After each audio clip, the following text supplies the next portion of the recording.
Hey guys, good morning. That's right. So President Trump's administration is quickly making moves on some of the promises he made during his campaign. So the president issuing the executive order that all federal diversity, equity, and inclusion offices must close by 5 p.m. today, and all of their staff must be put on paid leave. The White House says, quote, this order enforces longstanding federal statutes and faithfully advances the Constitution's promise of colorblind equality before the law.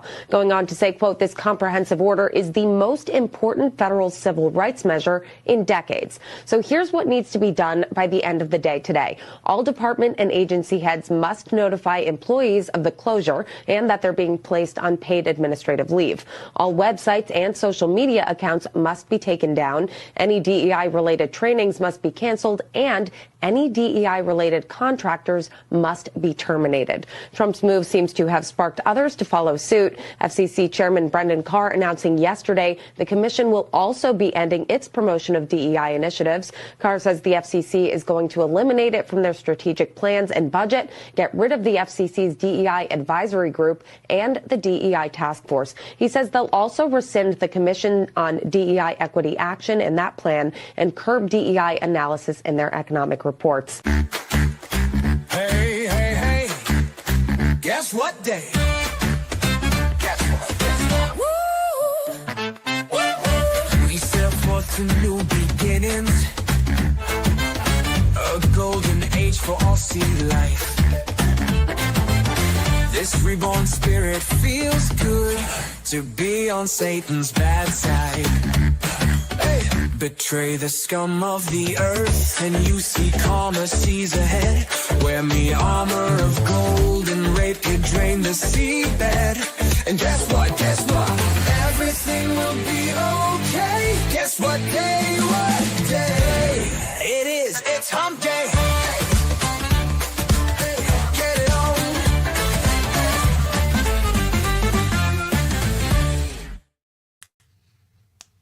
We are back, and it's the golden era, ladies and gentlemen. It's your boy Benny. Here we go. Thank you so very much for all of your love and wishes and blessings to our family in the last few days. It has been an incredible start to the Trump administration. I cannot believe that my fourth child waited until Joe Biden was no longer president to be born. What epic timing, ladies and gentlemen. Today is Wednesday, January 22nd, 2025. We've been offline to a degree, having our incredible team fill in here, and now that mommy and baby are brand new, home, safe and sound, ladies and gentlemen, we are going to lock back in. Here we go. Donald Trump making his grand return to the White House. Executive orders, pardons, and press conferences. It's been the most consequential 48 hours in American political history. Trump destroys all institutional racism inside of the federal government with executive orders. Ladies and gentlemen, the cultural shift has been incredible, and we are so excited right now to be welcoming new life and new Americans into this great new American century. Today on the program, we are going to have January 6th political prisoners joining us live who've just been freed by President Trump. We're going to have members of Congress, Tim Burchett and Gianno Caldwell, who's been an advisor to President Trump, joining live, as well as Julie Kelly, who's going to give us an update on everything Jan 6 political pardons. Nobody has done harder work than Julie on this, and it is a joyous and wonderful day, ladies and gentlemen. My name is Benny Johnson, and this is The Benny Show. So I want to begin by saying that Baby Whitaker is here. Baby Whitaker is on his third day of being alive and happy and in our arms. Ladies and gentlemen, born early on the morning of January 20th, Baby Whitaker joined us to celebrate President Trump's inauguration. We actually watched it from the hospital room. I'm now a father of 4. Mommy and baby are fit as fiddles, were cleared by the doctors within 24 hours in the hospital, are home. Last night we were able to sleep in our own bed, although it's just a lot of waking up in the middle of the night and back and forth, and we're here, and we're locked in. Ladies and gentlemen, Whitaker is here meeting his brothers and sisters for the first time, and I've never been more proud or happy. This is a very, very proud father moment. The first family photo right here, ladies and gentlemen, and back climb. First family photo right here, there we go. And it was the happiest day of my life. There's no other way to explain it. To have the fight that we have been fighting finally realized in victory on Inauguration Day. We fight on this program for our children. We fight on this program for the future of America. We fight on this program to ensure that we leave this country better off than we found it for the sake of our children. And to have my newest son, I have 2 daughters, now 2 boys, to have my newest son arrive on the day where all of that was crystallized and made real was just something profoundly special, something I will never, ever forget. Here is baby Whitaker. We just like the name Whitaker. Doesn't have any particular deep family meaning to us. We liked it. Baby Whit, we'll probably call him as a nickname. We have Theodore also as my other son, nicknamed Theo. And so there we are, ladies and gentlemen, the motivation for us to keep fighting and keep winning right there in our arms. And one final thing, because I'm just a gushing, proud, happy father. Again, mother and baby, home, safe, happy, tons of support network here. The studio's 5 minutes from the house. We're surrounded by family, friends, and wonderful people right now. And we're just really profoundly thankful and grateful for all of this. The moment where my kids got to meet Theo for the first time. Here we go. Hello. We brought a balloon. Thank you. They're so cool. Mom, is that baby sleeping? You want to meet him? Is that baby sleeping? You want to see your new brother? Is this Your new baby brother, Whit. You want to hop up here? Hi. Hi. Mama, is that the baby sleeping? Yeah, you see him sleeping? Hi, bud. Mama, when the baby wakes up, Yeah. when the baby wakes up. Hi. Mama, Yeah. why is the baby waking up? You want to see him? So, ladies and gentlemen, this is the motivation. Is that your You're brother? so kind and gentle. The Oh, nice. reason we are trying to make America great again is to make America great for our American children, You can. protect and preserve this country for them, You want to hold him? and this is why we continue to fight. Whitaker. Yeah. What are you Daddy. thinking? Bud. Yeah. You see Hi, your sweetie. baby? Oh, he's so little. You see the so little. And this is why. This is the why. You asked why, what we are motivated by. You asked why we do what we do on this program. This is it. And President Trump, who is also a father and grandfather many, many times over, J.D. Vance, who is the youngest vice president in American history. He enters office with 2 little kids as well, and his beautiful family. Being a parent is an incredible motivator to make this country great and to continue to protect and preserve this place. And this is what we're about here. And so we just want to say thank you for your love and your support as we were off for the last couple of days. And a thank you to the team, obviously, that filled in and crushed it. And we are so happy to be back and fighting. It's the best motivation on earth, ladies and gentlemen.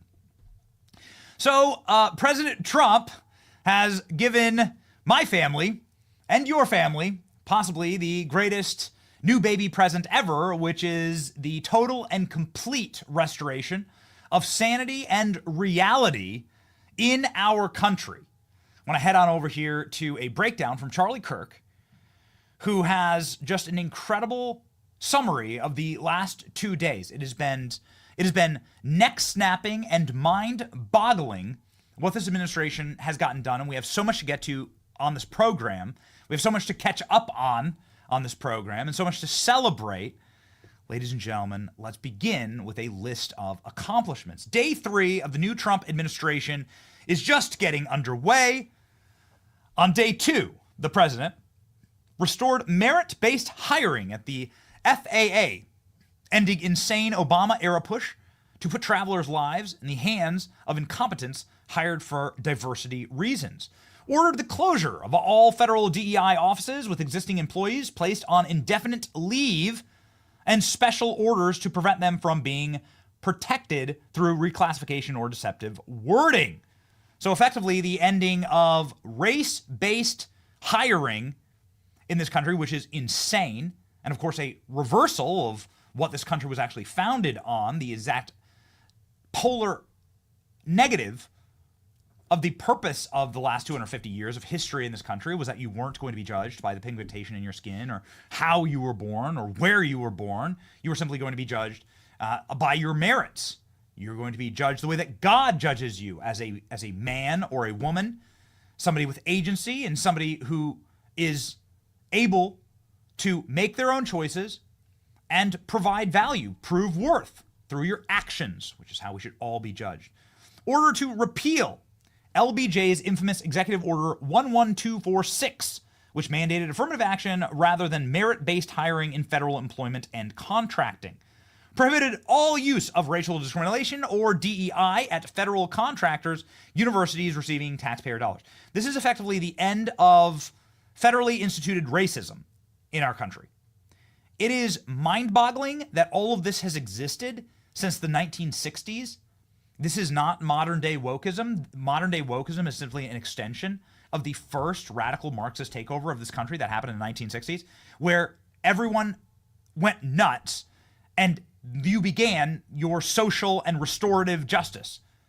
We will actually judge people by their skin color. We will actually pay people grievances. We will speak about reparations from people who never held slaves to people that were never slaves.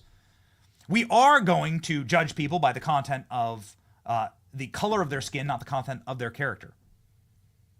The exact antithetical opposite of why this country was founded. It is up in flames, up in tinders right now. Ordering federal buildings worldwide to stop flying the pride flag, which the left turned into a de facto second national flag around the world, completely and totally crumbling, ladies and gentlemen. You should not fly anything other than an American flag on American properties, period. These are not properties for particular political movements, sexual orientation, particular branches of or subsects of any society. It's American.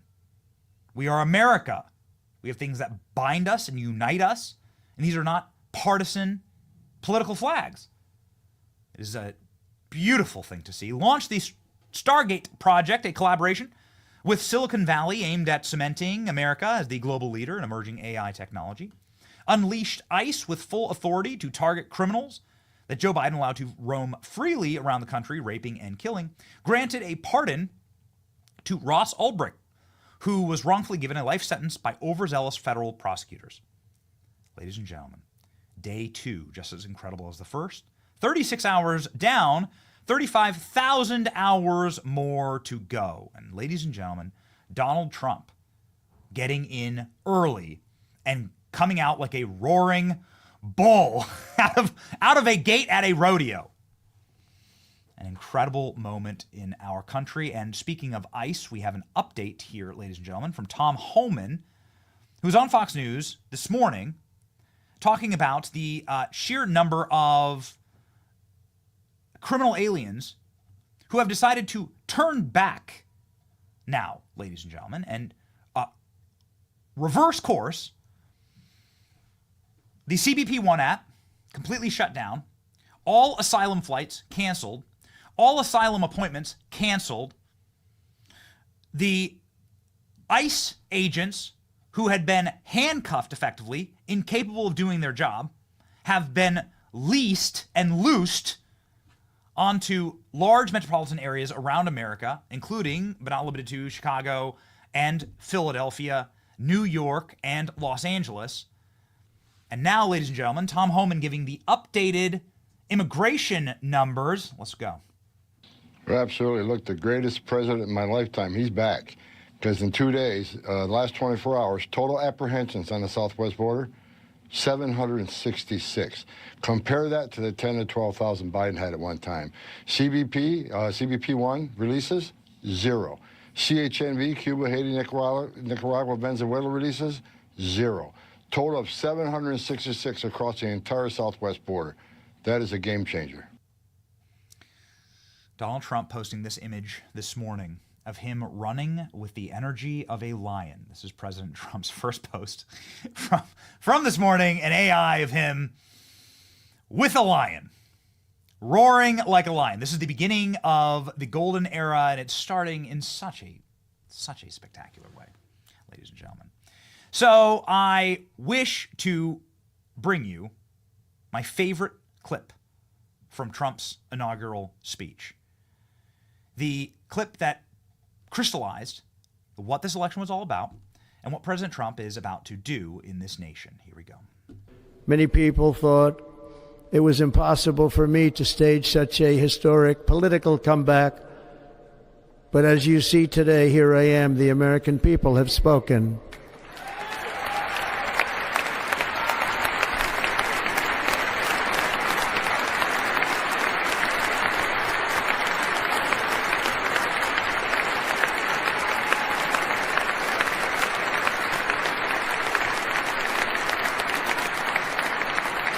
I stand before you now as proof that you should never believe that something is impossible to do. In America, the impossible is what we do best.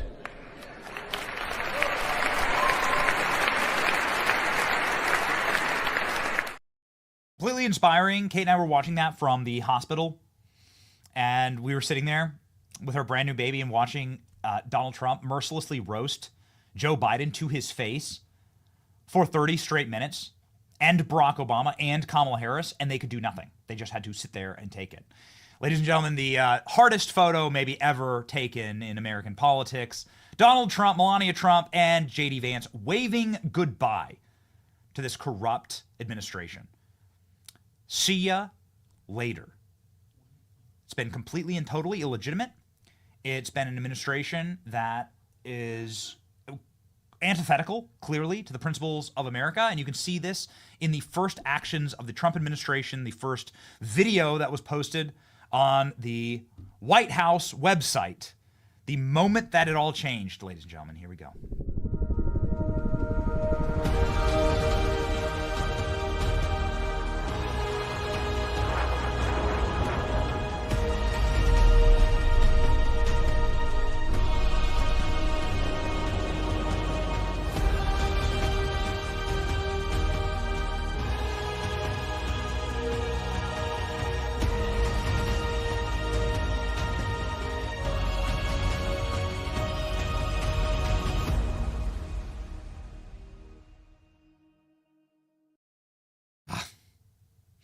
Gets the people going. It's like, so you have J.D. Vance just a second ago walking into the White House for the first time. This was just posted moments ago.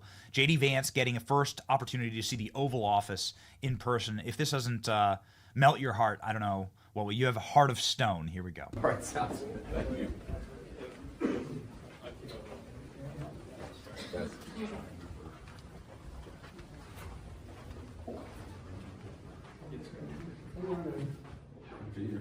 Margo? Hey, Margo. Good to see you. Good to see you too. Wow. This is J.D. Vance's first time to step into the Oval Office. Wow. It's incredible. This is incredible. The Diet Coke button is officially back on the president's desk. Oh man, what an incredible time to just be alive and just to absorb it. It's actually really hard to take it all in. It's hard to process the curse and the weight that we have all been living with. Does it not feel like a weight has been lifted off of our shoulders? Like the country is just night and day. Watching this all happen in real time has been one of I mean, it's been hard to sleep, quite frankly. It's been one of the most profoundly exciting and electric moments. And lucky for us, as like a new parent and a new dad, you don't really get any sleep. So it's been incredible to see, and it's been a moment of extreme joy. I mean, true, actual, literal joy, ladies and gentlemen, to watch all of this come crashing down. The affirmative action and DEI executive orders, I just want to take a moment on this and note that this is effectively ending institutional racism. If you want to know what ending institutional racism actually looks like, well, then look no further, ladies and gentlemen, than these executive orders that stop hiring based on skin color, that stop institutional racism from your kids, my kids, because you know what this is all about. This is all about racism against white people, right? All oppressor, oppressed, victimhood, racialized, blood libel politics. That's all it is. It's taking one group of people, telling them that they've been victimized when they haven't, by a system that doesn't actually exist to victimize them, and then using that for political credit, favors, and power. It's been evil. It started in the 1960s, and it's truly a curse broken here by President Trump. It's hard to really process the amount of winning right now, ladies and gentlemen. If you are finding it a little bit tough to also process the change in dynamics from one administration to the other, I can understand that. The Biden administration has been absolutely catastrophic for us and for our nation. A lot of people got into debt. A lot of people got debt piled up to their neck, and it's hard to get out of that, especially, ladies and gentlemen, as the country turns itself around economically. If you have found it difficult to pay your expenses over the last couple of months, then let me advise you to consider linking up with my friends at American Financing. American Financing can help you if you're a homeowner and you're frustrated by this cycle of debt. All you need is a 10-minute no-obligation phone call today. My friends at American Financing will be able to take care of you if you're constantly carrying credit card debt, or if you're finding yourself in hard time paying these insane interest rates, and they are still completely insane, then please, ladies and gentlemen, consider my friends at American Financing today. Call American Financing at 888-528-1219. That's 888-528-1219, americanfinancing.net/Benny, NMLS 182334, NMLSconsumeraccess.org. All right, ladies and gentlemen, Donald Trump did his first press conference in the White House yesterday. He was announcing a massive project, a multi-billion-dollar project with AI investment here in the United States of America. And why this is so important is because it reshores, it onshores tech from Asia, from China, from Japan, Taiwan, Korea, and it onshores that tech actually here where the tech is being created and where the tech should be manufactured. This is a point of great American sovereignty and security. You should have the most cutting edge technology made here in this country. China obviously steals with reckless abandon every innovation that we send over there to be manufactured and created and then is used against us. Hopefully never militarily, but we'll see. Ladies and gentlemen, Donald Trump announcing this massive project yesterday, and then, getting some great responses. Let's go. It's my honor to welcome three of the world's leading technology CEOs. And in the case of Larry Ellison, it's well beyond technology. He's sort of CEO of everything. He's an amazing man, an amazing business person. But to announce the largest AI infrastructure project by far in history, and it's all taking place right here in America. As you know, there's great competition for AI and other things, and they're coming in at the highest level. We're joined by Oracle Executive Chairman Larry Ellison.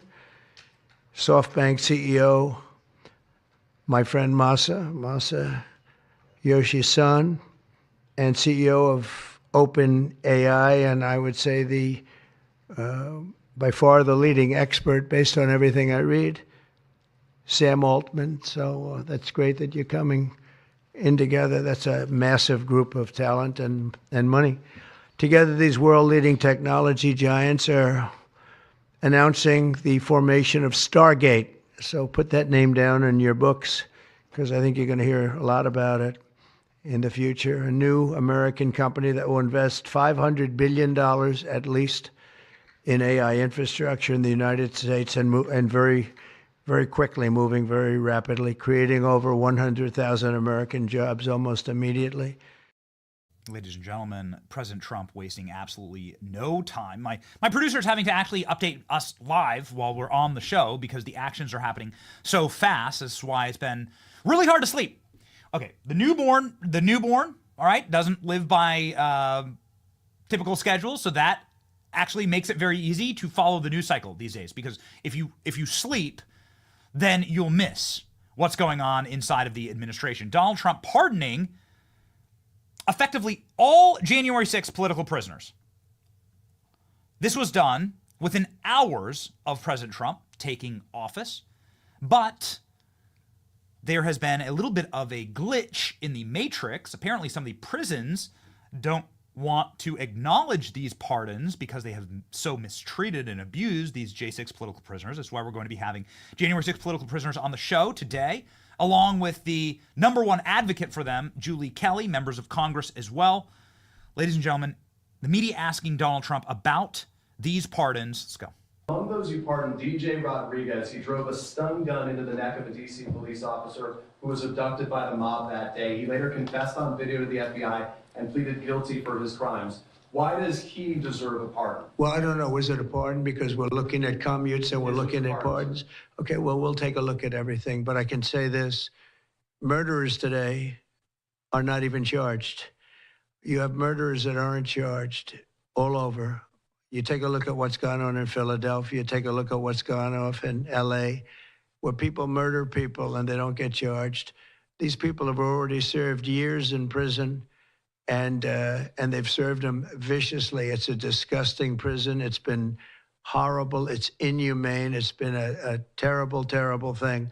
I also say this. You go to Portland, where they wrapped police officers, shot police officers, nothing happened to anybody. You go to Seattle, where they took over a big chunk of the city and people died. Portland, a lot of people died. Wait a minute.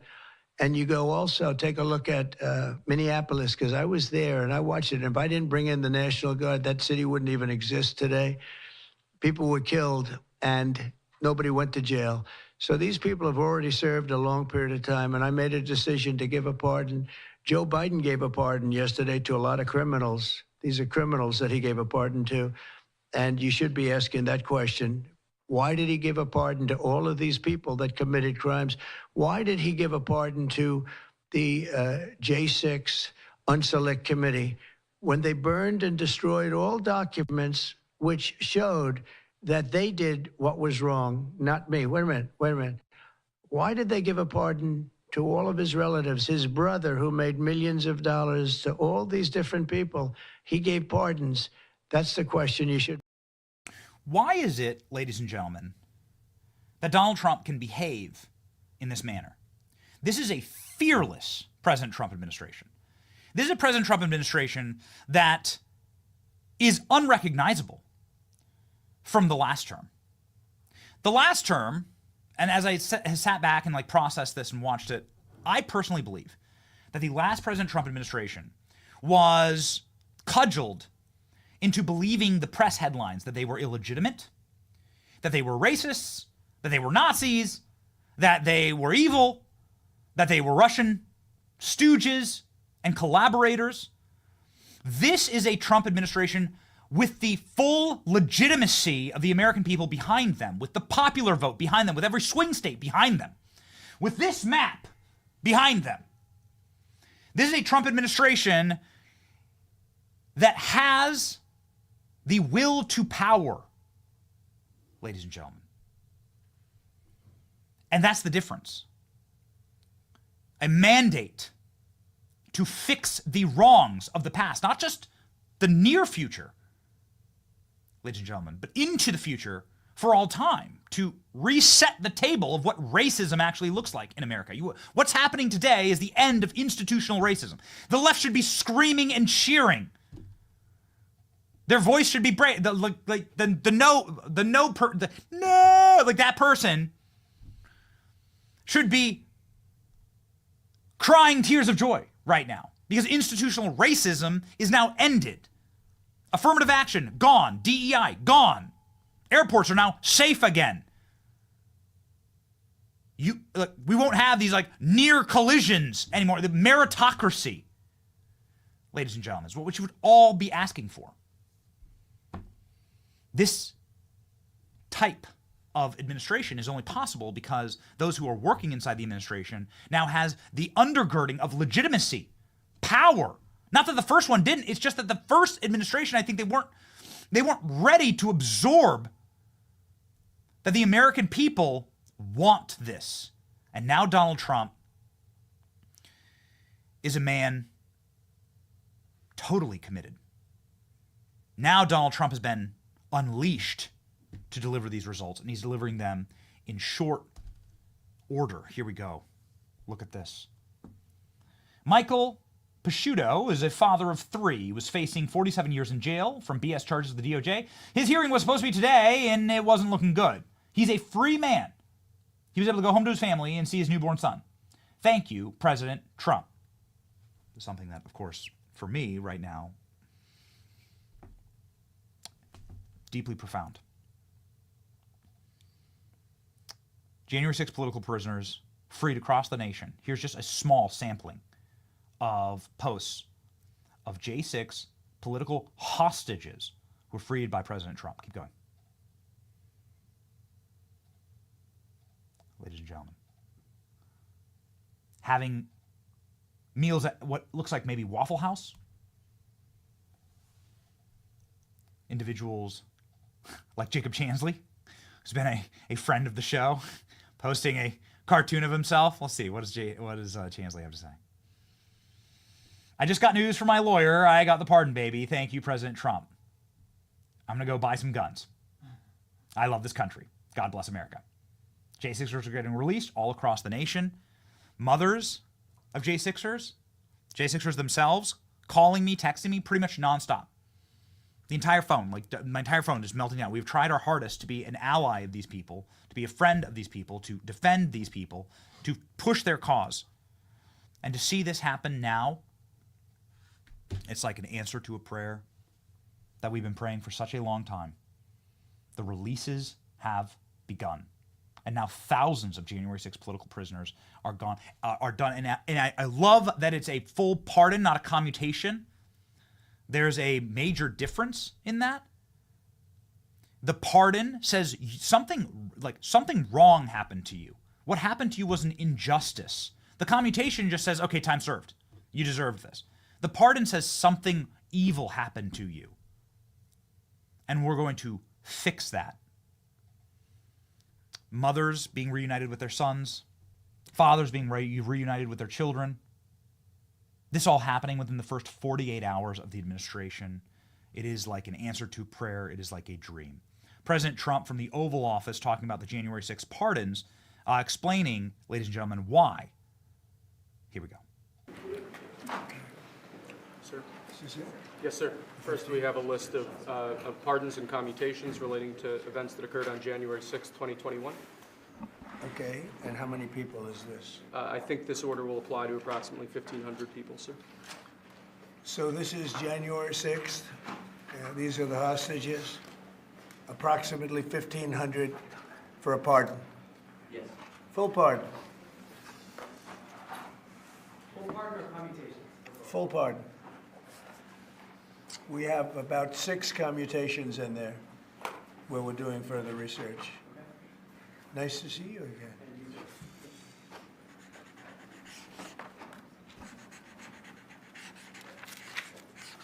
So this is a big one.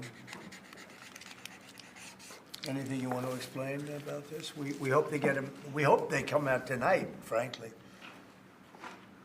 They're expecting it. Approximately 1,500 people.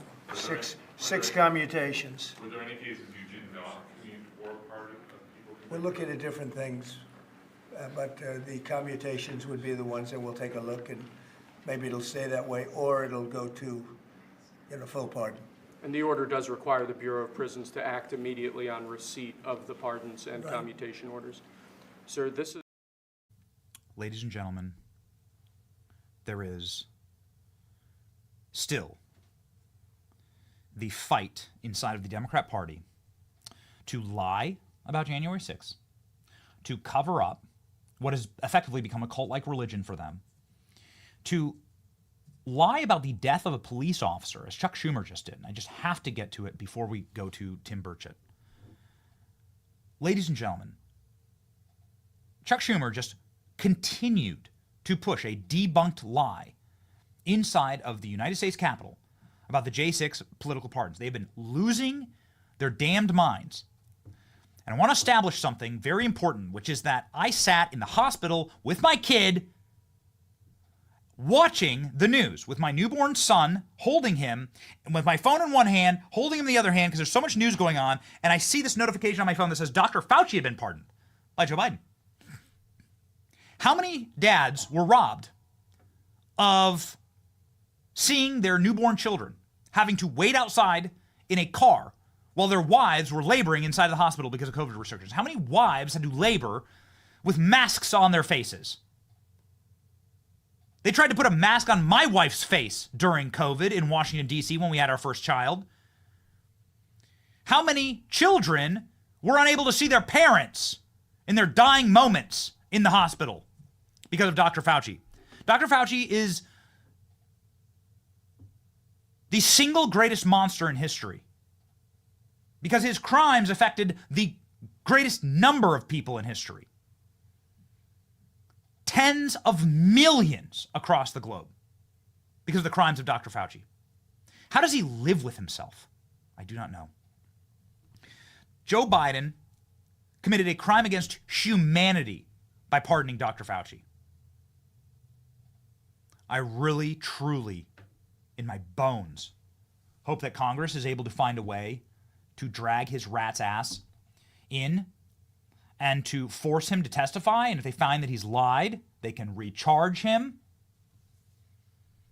We need justice for them. Also, Liz Cheney got a pardon, which I think is very fascinating because she just got the Presidential Medal of Freedom or whatever. And in the same week, she gets a medal from the president and a pardon from the president. That's never happened before. These people are sick. These are sick puppies. Here's Chuck Schumer lying just seconds ago inside of the United States Capitol about Brian Sicknick, who died of a heart attack days after January 6th. They're going to cling to this thing. They're going to cling to this ship even if it's at the bottom of the ocean. Here we go. And sadly, it's a golden age for lawlessness and lawbreakers who were pardoned yesterday by President Trump.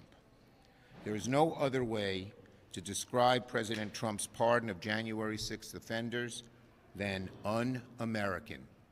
It is so deeply un-American to do that, to pardon them.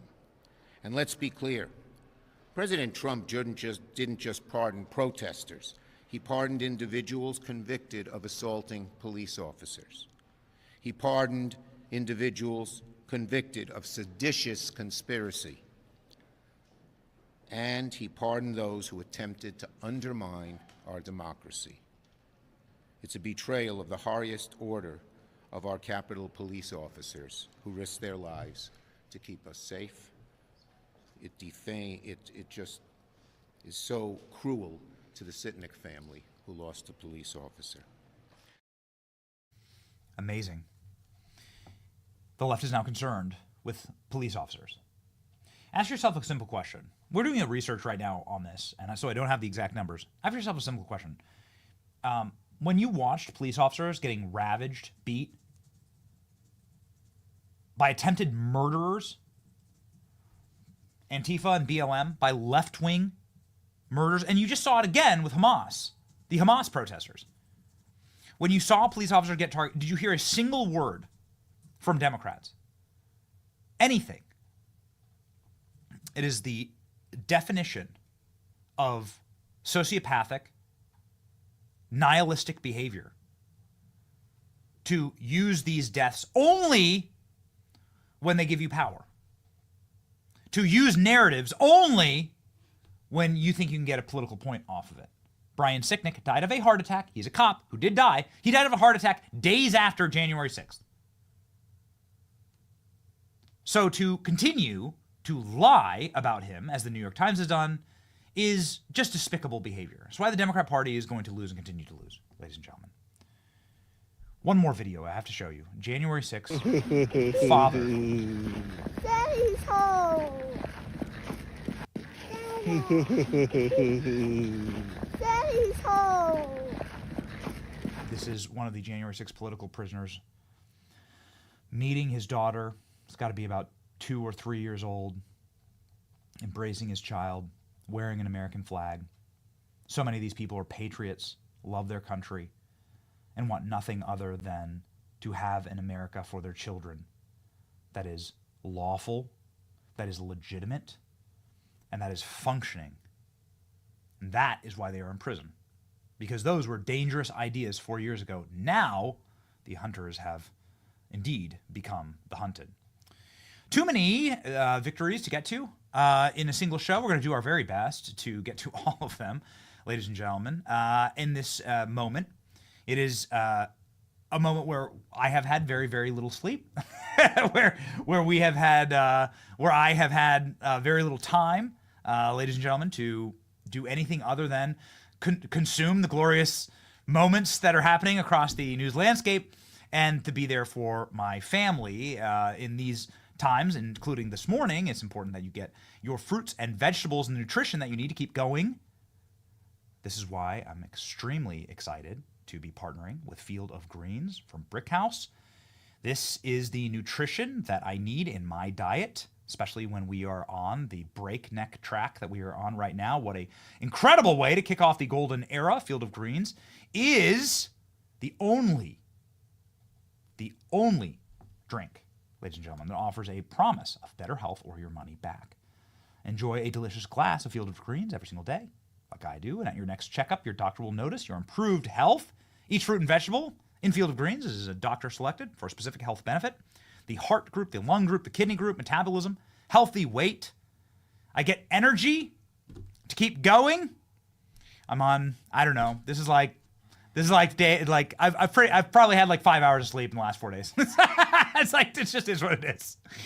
I love the energy that Field of Greens gives me, ladies and gentlemen, and it improves my health. We are getting healthier now. We are recharged to take back this country. Just use code Benny at fieldofgreens.com, code Benny at fieldofgreens.com for a healthier life. Ladies and gentlemen, somebody who needs absolutely no introduction to this program, somebody who has been keeping us definitely in check, predicting these massive victories, and has been keeping our spirits up, quite frankly, on this show, because he demonstrates that not all is lost in Washington, D.C., and real people still reign, is the great Congressman Tim Burchett. And Tim Burchett joins us live now.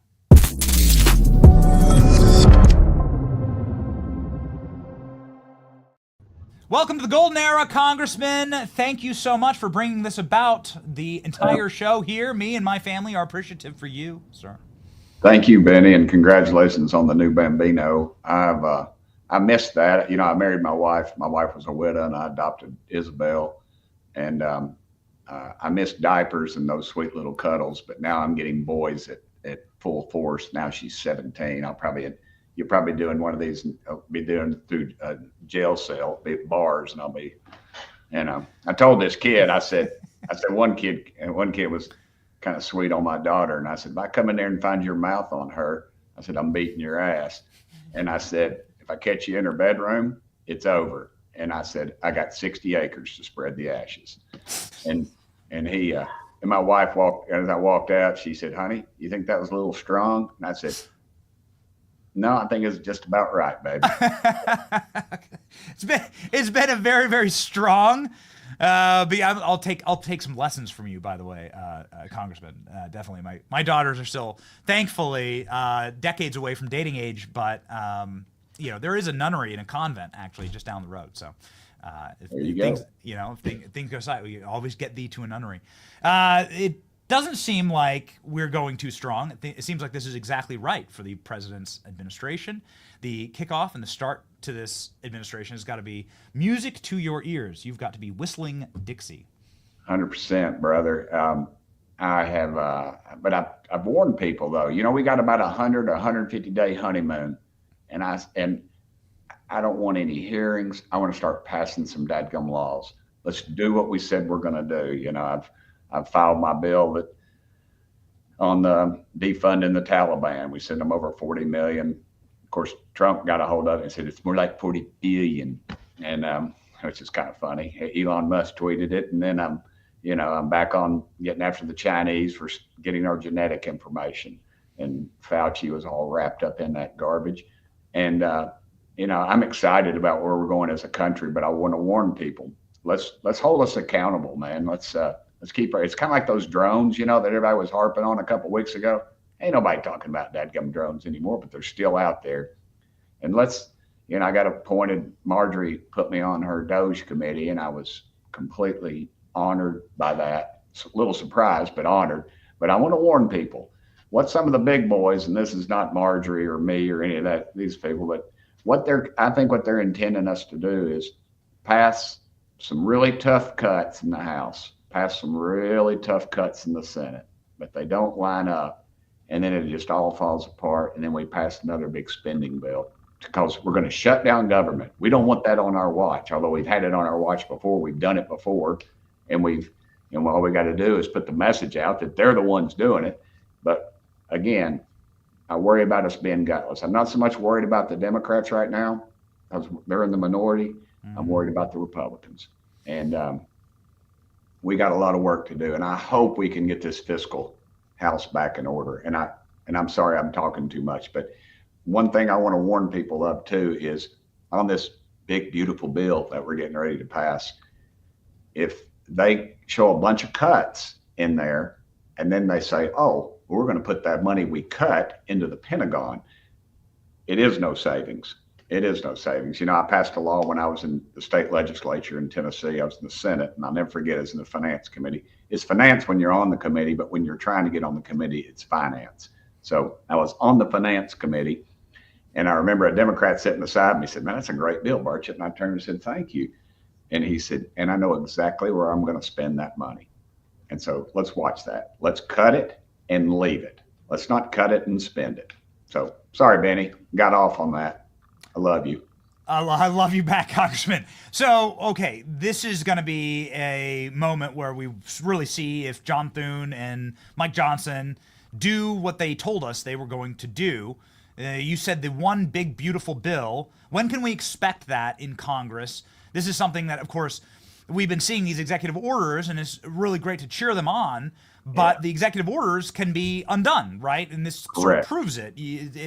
It's a glorious thing to watch, but all of this can come back, and it can come back even worse with a left-wing president. Of course, we don't want that to ever happen, but it's laws that actually change the country forever, and that actually cement the nation in the way that it runs permanently. And so what you're saying is the big, beautiful bill is currently being written. Have you seen it? Do you know what's going to be inside of it? Oh, nobody's seen it. Everybody's got all these ideas, and the Main Street or whatever they call the moderates, they'll be in there, and then there'll be, it'll be a lot of inner bickering. The conservatives like myself will allegedly have our say. I just worry about that really, Benny, because I think too, if they try to wrap it up, Trump is about results. He doesn't care, one beautiful bill. I mean, he's in business. He just wants to get it on. Let's get it on. And these knuckleheads up here, they might pass 50 bills. And the reality is Trump doesn't care. He just wants some dadgum results. That's what he's about. He's about the freaking bottom line. Yeah. And so the media gets all hung up on whether it's one bill or America doesn't know. They don't know what we're talking about. They just want to see the results.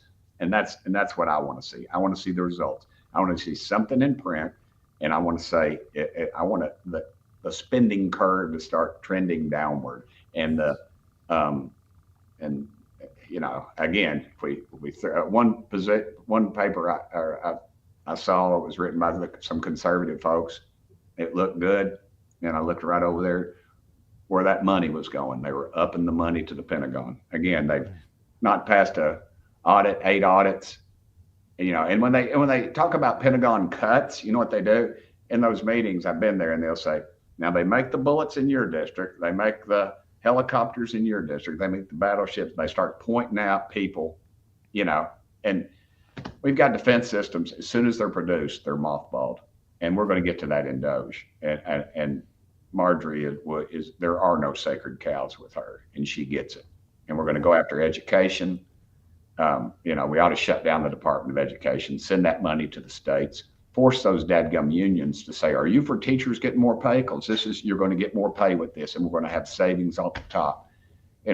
When Carter made it a cabinet level position, I should say, the Department of Education, we were #1 in the world. Dadgum, trillions of dollars later, we're about 22nd, because there is not one dadgum bureaucrat in Washington, D.C. that's taught a kid how to read and write or do arithmetic at Austin East High School in Knoxville, Tennessee. And we've got to get past that. What works in LA, New York, Washington, D.C. Washington, D.C., highest per capita spending per student, worst schools in the country. So there's a lot more going on. We got to get to it. Sorry, I went off track there, Benny. I know you. J6 political prisoners. Very important. God bless them. I was just on with Acosta, and he's probably already called his therapist because he's going to have to pay him $300. It was awesome. Somebody called it Burchett just did a drive-by shooting. It was 15 minutes of abuse. I come on with Acosta, and I always end my interviews up with, Jim, under the Burchett administration, you'll be invited back into the White House. And because Trump kicked him out, and hell, I ain't going to the White House, you know that. But he just railed on it, and I saw the president. He was saying the same thing. I said, well, why weren't y'all talking about those riots across the country? 22 police cars got burned, millions of dollars of destruction, federal courthouses burned, whole blocks, whole towns were burnt to the ground, and nobody was arrested. And why aren't you raising Cain about George Soros hired attorney generals across the country that are, releasing rapists and things? And he says, well, we're not talking about that. And I said, well, you should be. I said, Jim, and I also said, that's why CNN, I said, more people are watching reruns of dadgum SpongeBob SquarePants on the Cartoon Network than are watching you all. Oh, man.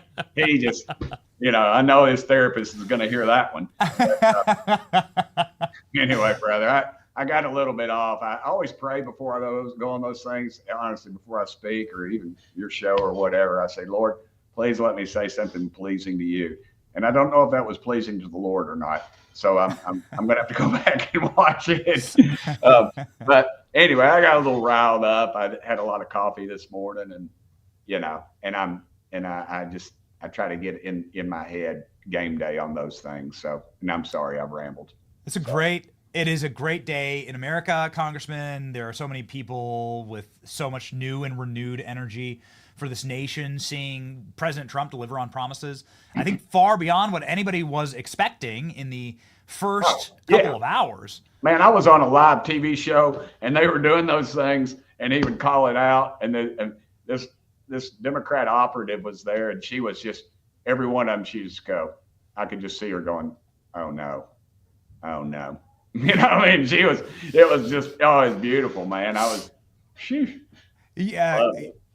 Quickly, Congressman, you were at the inauguration. How did that go? You were actually inside of the Capitol Rotunda. Yeah, I loved it. I mean, I had the over/under on Trump speaking. I think Las Vegas lost their ass. Excuse my language, because he spoke. You know what? But I dug it because you know why? He had business to get to.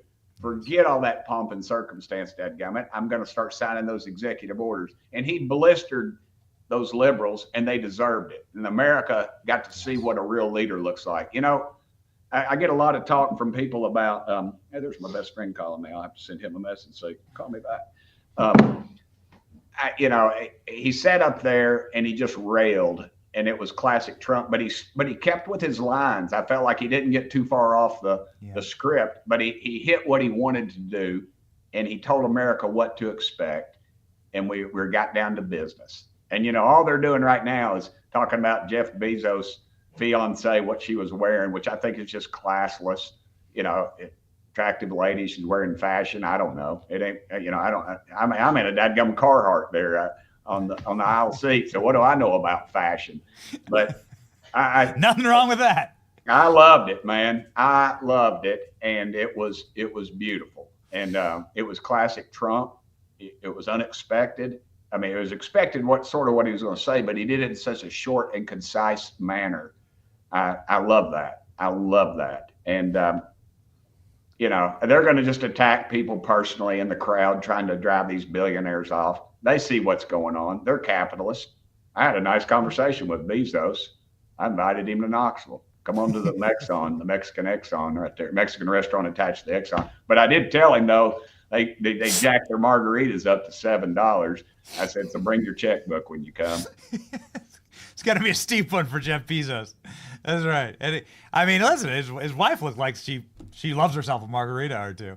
So we've got ourselves a brand new country, and it was such a spectacular send-off. No, we got our country back. We got our dadgum country back. That's right, man. And it must have been amazing to watch Joe Biden get roasted to his face for like 30, you know what? Somebody said, straight. "What do you think?" I had the line. I said back there. I wish it had been picked up. Somebody said, "What do you think Biden's saying?" And I said, "Hey, this isn't a birthday party for me. Where's my cake and ice cream?" I think it looked like you just tricked him into coming. He doesn't know where he is. It's just.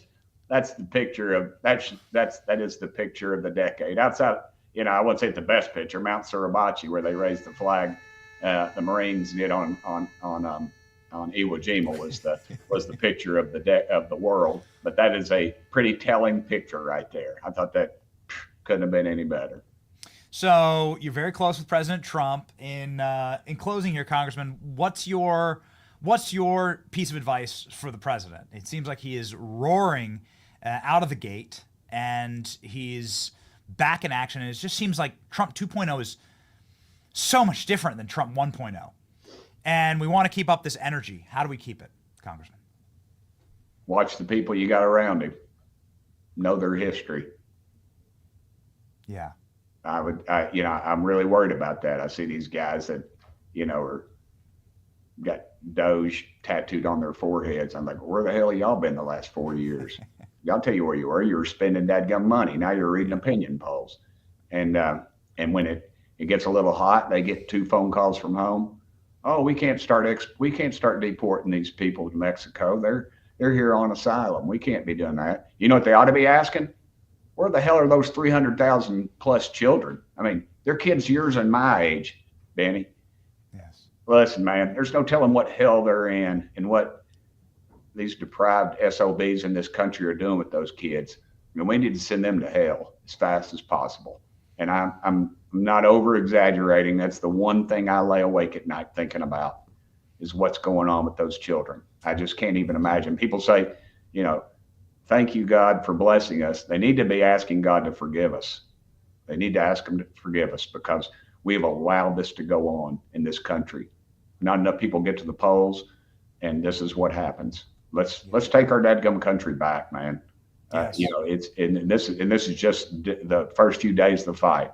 We're in the honeymoon stage, man. I'm talking 100, 150 days. Let's me and you get back. I want to get back together before then, but dadgum. Please pray for our country. You know it. You got kids, and when you have a kid, it's a different world. It is a different world. And what world are they going to inherit? My daddy fought in the Pacific in the Marine Corps. My mama lost her brother fighting the Nazis. I look at that dadgum 48-star flag that was on my uncle's casket. 33 years old, didn't have to go. And, I do not want that sacrifice to be in vain.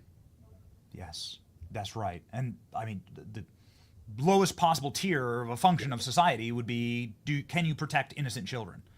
And we have failed that test for decades. And it is atrocious to me as a father of 4, as a brand new father, that you can't count on the ruling class elites in this country to protect children.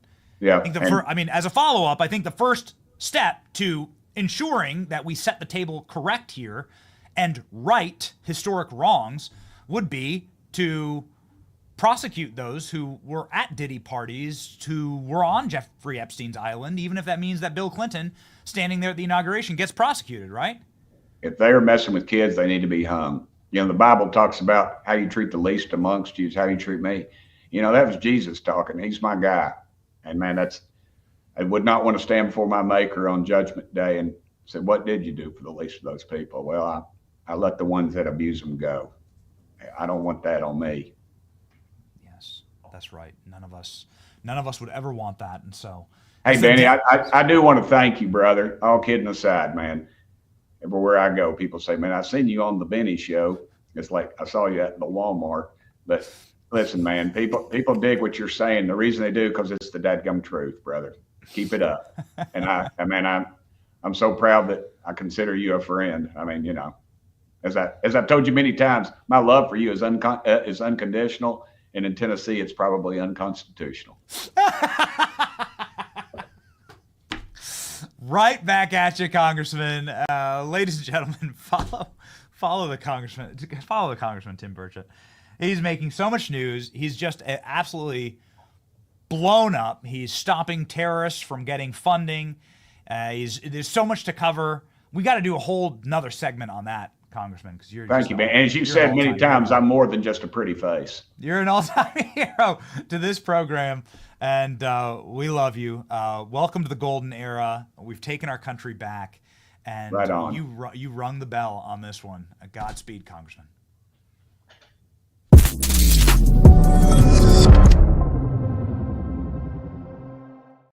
They just sent it in. Here we go. Put it up. Here we go. Tim Burchett in the Carhartt.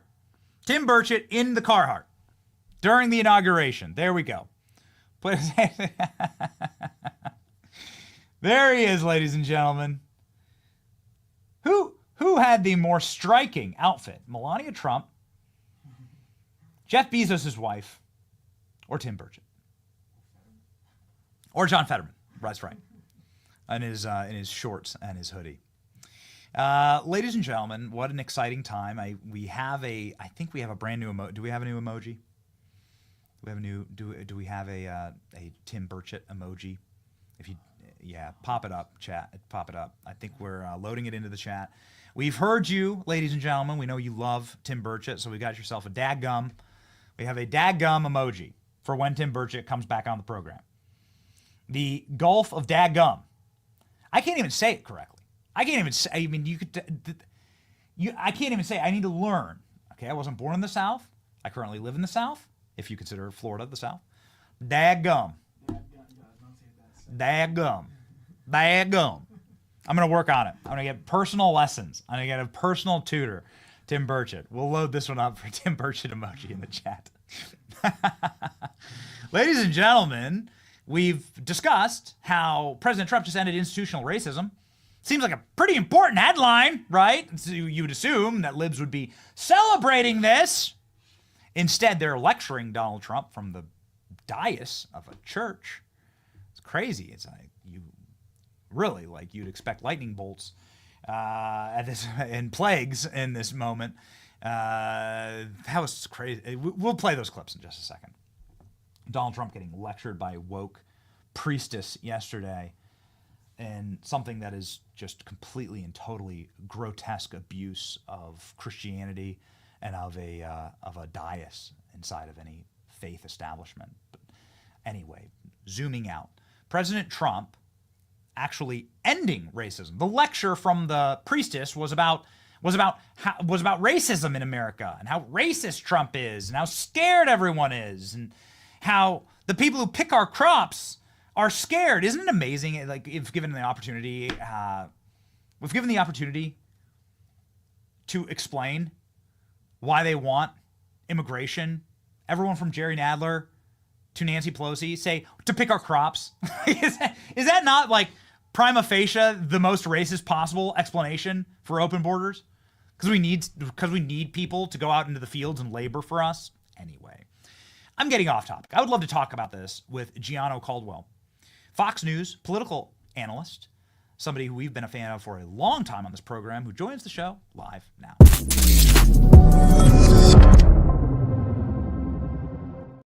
Gianno, thank you so much for being on the program. We're massive fans, dude, and love your work.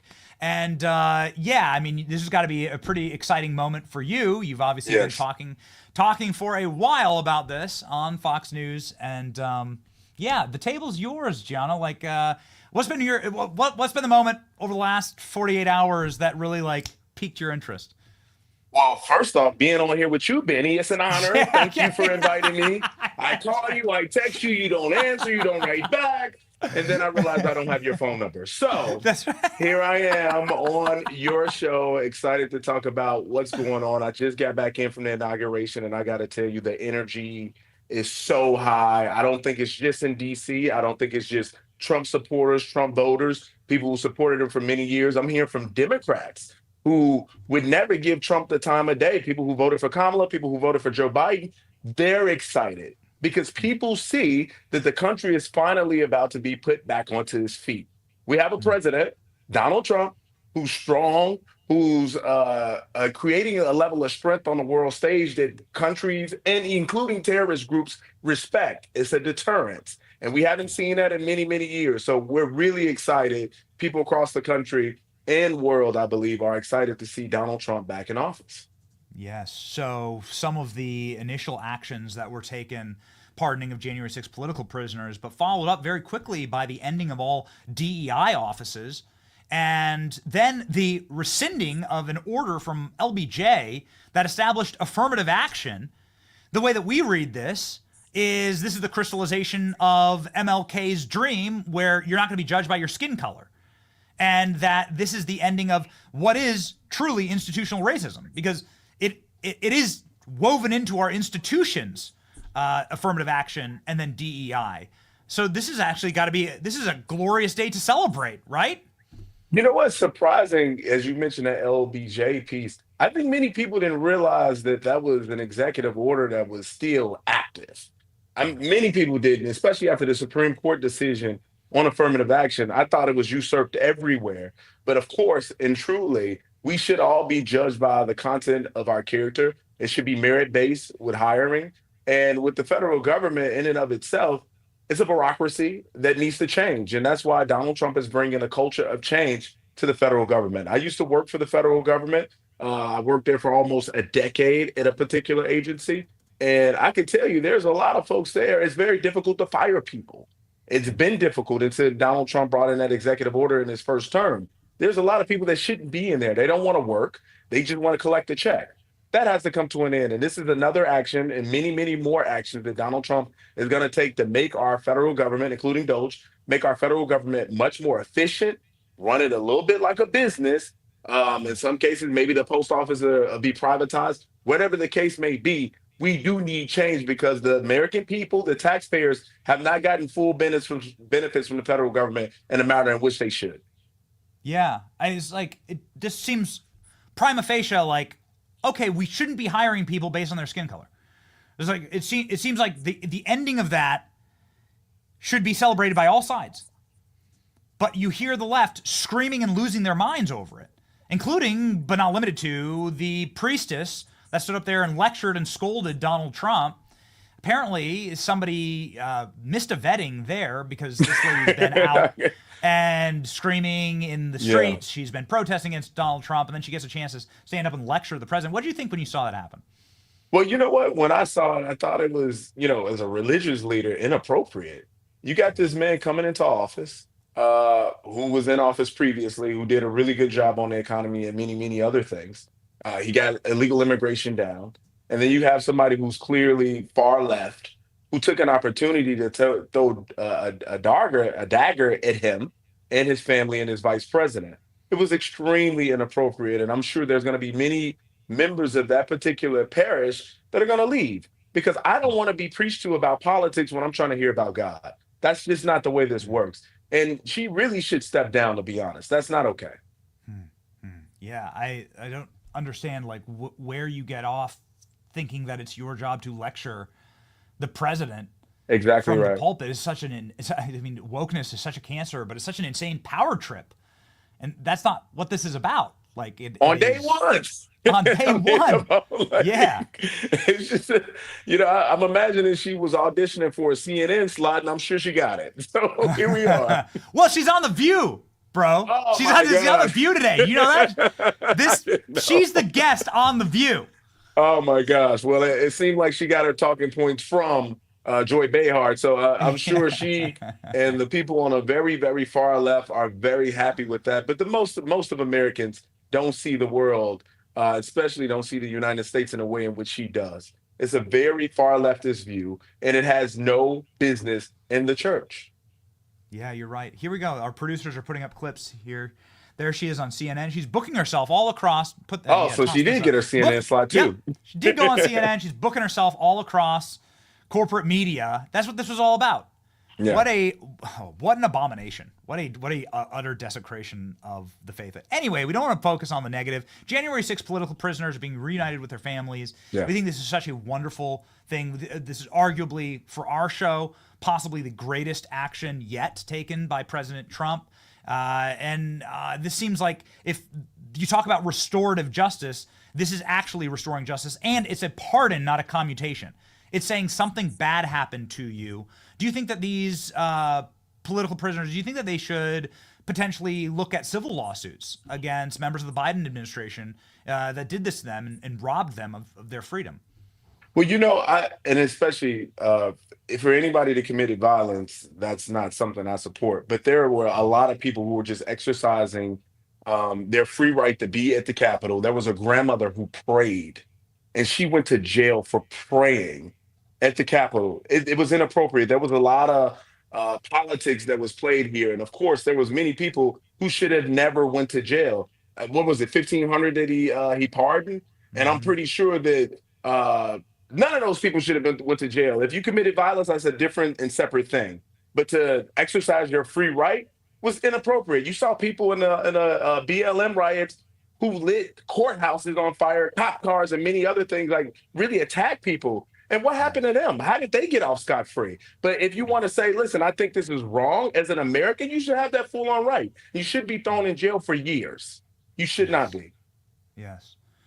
It does seem like there's been like a curse lifted from the country. It's like, it seems like we're living in America as it was founded, and not this sort of psychotic fever dream that we've been in for the last 10 years. And it's incredibly refreshing and inspiring. Kamala Harris saying she's not done with politics. What's next for Kamala Harris, Gianna? I mean, that's a great question. And people are even asking, what's next for Joe Biden? I got to tell you that I don't think there's anybody more excited about the new administration than Joe Biden. Sleepy Joe finally is going to get a lot of rest. And Kamala Harris, she's going to get out there and run for governor of California. But it seems like, her dreams, hopes, and dreams continually goes up in smoke. And you know what? I kept telling people before the election, I said, listen, Kamala Harris' sales pitch is flawed. Vote for me, and I'm going to make everything great on day one. No, do it now, do it now, do it now. And of course, she didn't. But I think if she goes and runs California, she's going to bankrupt that state too. She wants to run for president again. I don't think she has a chance, and I think she's been rejected by the American people, especially when you consider the fact that she didn't do any better than Joe Biden in any jurisdiction. That is a major statement. Bidenomics didn't work, and Kamala Harris doesn't work. So this is not something I think is going to be fruitful for the Democratic Party. They should stop pushing her. It was one of the greatest moments of my life, sitting there inside of a hospital room, because we just had our fourth child, and so we're sitting there and I'm watching Donald Trump give his inauguration speech. And congratulations, and roasting Joe Biden, Barack Obama, Kamala Harris to their faces, and they just have to sit there and take it. And Hillary Clinton's there, and having it inside the Capitol, they have to actually be in really tight quarters. Yes. So they have to be a lot closer than they would be otherwise. They're literally in the shot as Donald Trump's doing this. Yes. And it was just It was just 30 straight minutes of just pure savagery, and they just have to shut up and listen. And it was an amazing moment. I mean, it was true. It was true. What he was saying was true. And I'm gonna be honest, I think that was one of the best speeches he's ever given. I would say that was probably the best one he's given. You're speaking before the world. He's consistent. He's hitting all the proper tones. He's talking about what he experienced and what the country's experienced as a result of Joe Biden. And then you got Kamala Harris, who ran, and she's sitting down with Oprah saying if somebody comes in her house, she's going to shoot them. And you better union member. Like all of these different tones to try to relate to the Black community. And I'm wondering, is this Medea runs for president or Kamala Harris? Like, I can't get it. Like, what are you trying to do here? This is a moment that I think Americans can really just hug themselves and say, thank God. We're going to finally get the economy back on track. We had over 100,000 people who have died as a result of an overdose on a drug, which we know drugs, fentanyl coming from China and then through Mexico. An open border has been a disaster for millions of families across the country. And now we got a man who's going to stand on business. And I couldn't be more excited to see this day come, be honest. So, Gianno, in closing here, what are your hopes for the next 100 days? Everyone's coming on the program, senators, members of Congress, saying we are well aware that it's a tick-tock. Like we have just a few days. We have 100 days to really get done what we've promised the American people. Donald Trump off like a Elon Musk rocket, but yeah, I like that. for yourself, like what do you want to see as the marquee accomplishment for the administration moving forward? The economy, I think that's going to be a big one. And I think he's already started that by inviting all these businesses. If you're going to spend $1 billion in the United States, we're going to expedite permits, including our environmental. I think I would love to see the war in the Middle East. Well, the ceasefire has happened, but really see that come to an end. Also, in Ukraine, that would be excellent. Just to see peace in the world again would be a big deal, but peace in the United States of America as well. We got, I've been a Black conservative for many, many years. Our country has been largely divided, especially if you choose to be a Black conservative and support Donald Trump. I voted for Donald Trump in my brother's memory, who was murdered in Chicago, June 24th, 2022. And I started the Caldwell Institute for Public Safety. And I encourage people to go to caldwellinstitute.org. I want to see crime, this violent crime that we've seen, the uprising of that. I want to see that come to an end. I want to see police officers respected. I want to see Black, white, Hispanic, all communities come together for the purpose of supporting our country, our president, and certainly supporting each other. Yeah, I mean, the Chicago suburbs went for Trump. Yes, there's no such thing as a permanent blue state or a permanent red state. There's every state in America is a swing state, depending on the political landscape. And so I could see Illinois go red, man. I really could. I can honestly see it. We were in Chicago not too long ago. I mean, I love Chicago. We were in Chicago not too long ago. We were staying in downtown Chicago, and I was seeing MAGA hats in downtown Chicago. Yes. Yes. Like, no, I couldn't 100%. believe it. This is not like people that Jesse Smollett paid. Jesse Smollett did not pay them. They did not have Subway sandwiches. These are not Black, white supremacists. And these are just homies. These are just homies wearing MAGA hats because they were down. They're down. And it was amazing to see. You gotta. So in the Cook County prison, the Cook County jail, you can, as a pre-detained inmate, you can vote in an election. That precinct went for Trump. People can't believe that. But immigration was a major issue for Chicagoans. You think about the fact that, I grew up in politics. I got involved in politics when I was 14 years old. And I remember the politicians coming to the communities every election cycle and saying, hey, this is what I want to do. And they would say, well, what about what you were supposed to do, the last time? It didn't happen. And they would point fingers to the white Democrats downtown and say, oh, they're not allowing this to happen. We don't have any money. We can't afford to do anything for these communities. But then you got the migrants that comes in. All of a sudden, you find billions of dollars to spend. All of a sudden, you're giving them housing, cars, gift cards, all of these things. But people have been suffering for years and voting for you, and you've done nothing. This is the moment for the divorce of the Democratic Party. African Americans everywhere realize that after this cycle, that this cannot be something that people wholeheartedly support because they don't support us. Republicans do. Donald Trump does. And he made that quite clear in his inauguration speech. African Americans, Latinos, I heard you, and I look forward to working with you in the coming years. The Republican Party is open for business, and we should all go there. Oh, okay. So Barack Obama standing there lecturing you that you're not voting for Kamala Harris, that like you need to vote for Kamala Harris because she comes from the same neighborhoods you do. So apparently all black people grew up in Quebec, I guess, working fake McDonald's jobs. I guess you're all Kamala. Everyone's Kamala Harris, right? No, like that didn't work. I'm not trying to like rehash history here, but that clip still blew my mind. We went to the neighborhoods in Chicago. We went to the South Side during the DMT convention, and we asked people in Obama's neighborhood. Obama's house was like down the street. His library was like 2 blocks over. And we asked them about Obama. We couldn't find a single person in 3 hours of asking that liked Barack Obama in his own neighborhood in the South Side of Chicago. I mean, that's a major statement. I guess he's broke, man. The Obama brand's broke. Well, he had the Joe Biden, if you don't vote for me, you ain't black moment. That's what that really was. And people rejected it. Stephen A. Smith, he's a friend of mine. I talked to him. He rejected it. Many other folks who are prominent voices or not rejected that theory. It shouldn't be that we have to vote for a particular party because of the color of our skins. To the point of how this moment between you and I started, it shouldn't be about race. It should be about policy. How are we going to benefit all Americans? People who are paying taxes. We got to lower taxes. We got to make sure we have an immigration system that works. We have to ensure that there's not violence in our communities. We got to bring inflation down. There's so many priorities that the American people have given to President Trump with this massive victory, and I'm looking forward to him accomplishing all of those things. Yeah, that's what everyone said. With Trump, we had money. Here's the video. With Trump, we had money. With Trump, we had money. With Obama, we were broke. And this is from Obama's. Even the kids were like, "We want Trump. We want Trump." From the cars, they're like jumping in the microphone. I saw we want this. Trump. I remember that. It's crazy. It was crazy. It was crazy, bro.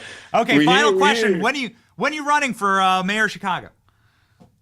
You know, I have to pray about that. People have been asking. You can see it all over my social media at Gianno Caldwell. That was a plug. GIANNO Caldwell, CALDWELL. But, I got to really hear from God. Brandon Johnson is a terrible mayor. He's the lowest approved mayor in the history of Chicago at 15% and going lower. We know that violent crime has been an issue in Chicago for many, many years, and my family has paid the price for these policies pushed by progressives, like the no chase policy in Chicago, where police officers, if they see a crime taking place or see someone who committed a crime in their cars, they have to call into their supervisor to get permission to pursue them, whether they be on foot or car. Or you think about the Safety Act in the Illinois that has no safety in it, which allows for less penalties or no penalties at all for many crimes, including no bail laws. There's an extreme progressive agenda in Chicago, which has suffocated the people of Chicago. It has suffocated the people of Illinois. And the only way for us to get back on track is to be tough on crime and say no to the unions. Enough is enough. And the people of Chicago has paid the price too long. Sounds like a campaign speech to me. Whenever you launch that, Chicago's a place that's near and dear to my heart, man. I grew up around Chicago, traveling to Chicago. I still travel to Chicago. The Trump property there is where we stay. It's amazing. I think it's probably Trump's best property in the world. I love that city, and you'll never get another Chicago. It's not like you can rebuild it. You'll never. You either save the one we have, or you let it descend to the orcs. You let it descend to these people that are civilizational destroyers, and so. I want to save Chicago. So let me know when you run, and I'll be your first donor. Oh, I'm gonna call you. I'll text you. Answer. I'll kick you your first Bitcoin, man. for the run. Thank you, Gianna. This is thank you, Benny. I enjoyed it. It's been inspiring, man. Everybody go hop on over here and follow. 200,000 Americans already follow along. And ladies and gentlemen, this is a man that's going to move and shake things up. Thank you, brother. I really appreciate you.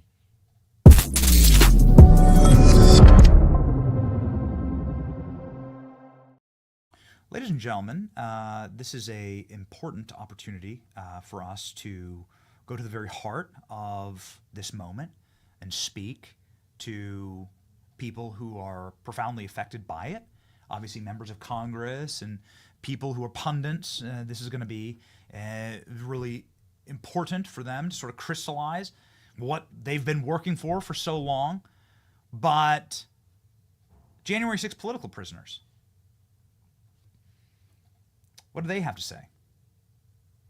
We've had J6ers on the program before, but since we've been offline for the last 2 days for the actual Benny show,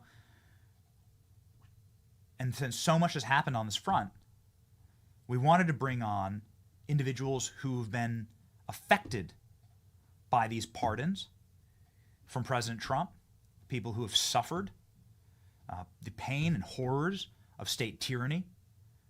And so, ladies and gentlemen, a freshly pardoned January 6th political prisoner, Angelo Paccio, joins the program live now.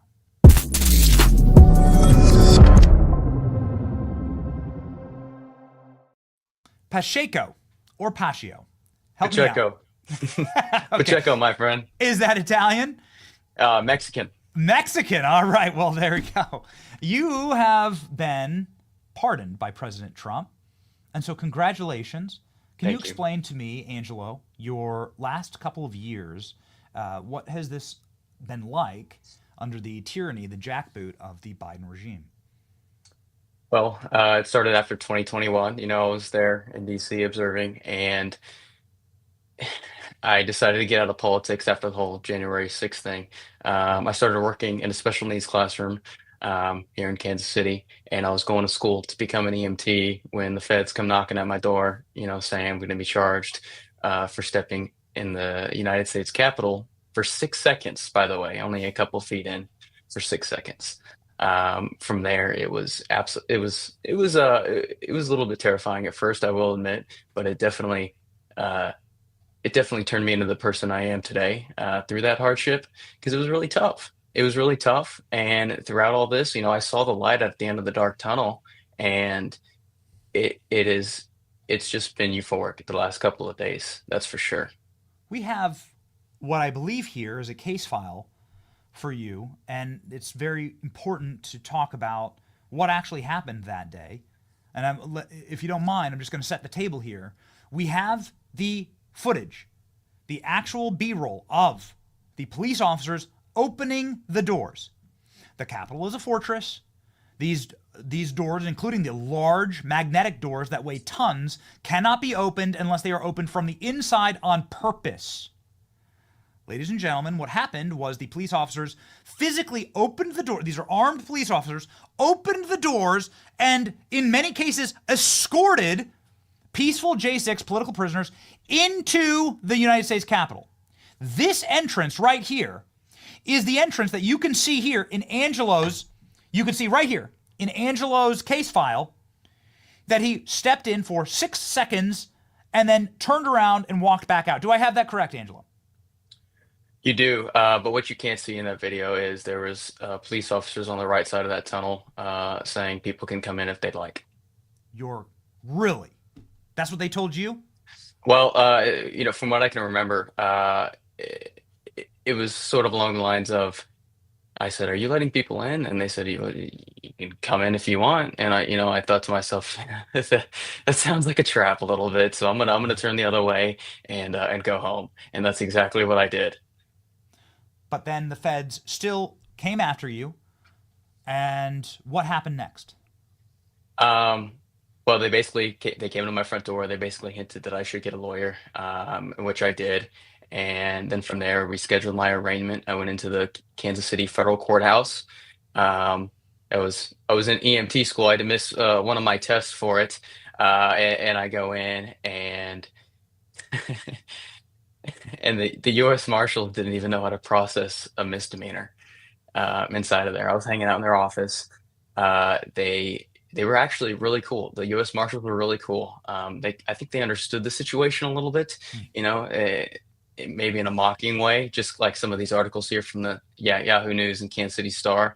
6 seconds in the Capitol. But so I was in there, did my fingerprints, all of that, and they ended up putting me in a jail cell. And then to walk me out to the courtroom, they did keep me away from all the other detainees in there, you know, the actual criminals. But they shackled me by my hands and my wrist to parade me in to the courtroom almost as a humiliation type of thing. From there, everything was kind of set. I knew what was going to happen. I knew I wasn't going to go to jail. I just knew it was going to probably be probation. And when I was charged, 2 weeks, nothing happened. And then one day I wake up to my phone. I see this, my neighbor texted me this exact article here. Said, "Is this true?" And I said, yeah. And then my phone just started blowing up. I was on national news articles. And it was tough. It's evil because what I witnessed, and I was there on January 6th, I was at the speech itself, and I watched what has to be 100,000 people. The shots of the crowd, it's the biggest Trump crowd I've ever seen in my life. It's 100,000 people holding patriotic flags who simply wanted a fair election. That is 99.999% of everybody there. And I think the only other fraction of a percent were agitators. It's the only day I didn't see BLM or Antifa wandering Washington, D.C. I think it was LARPers, agitators, and feds. Anyway, brother, I witnessed and covered all the BLM and Antifa riots where they torched our churches, our federal buildings, put graffiti on war memorials, tried to tear down the Lincoln Memorial. They were attempting to kill the president. So they stormed the White House with the absolute intention of killing the president. I was there asking people, what are you here for? They said they want to actually kill Donald Trump. That's what they said. And nothing happened to those people. And you were invited into a Capitol building for 6 seconds from a cop, and then this happens to you, and it makes my blood boil. And I'm so incredibly happy for this moment for you. And I'm so sorry that you had to go through this. Were you locked up then after this? So they did a humiliation ritual. They put you in shackles like you're some type of like mass murderer. They put me in a jail cell for 6 hours. And then after that, I did not get a jail sentence. I was sentenced to 2 years of probation, 60 hours of community service, and 30 days home detention. I had an ankle monitor, which was absolutely hilarious.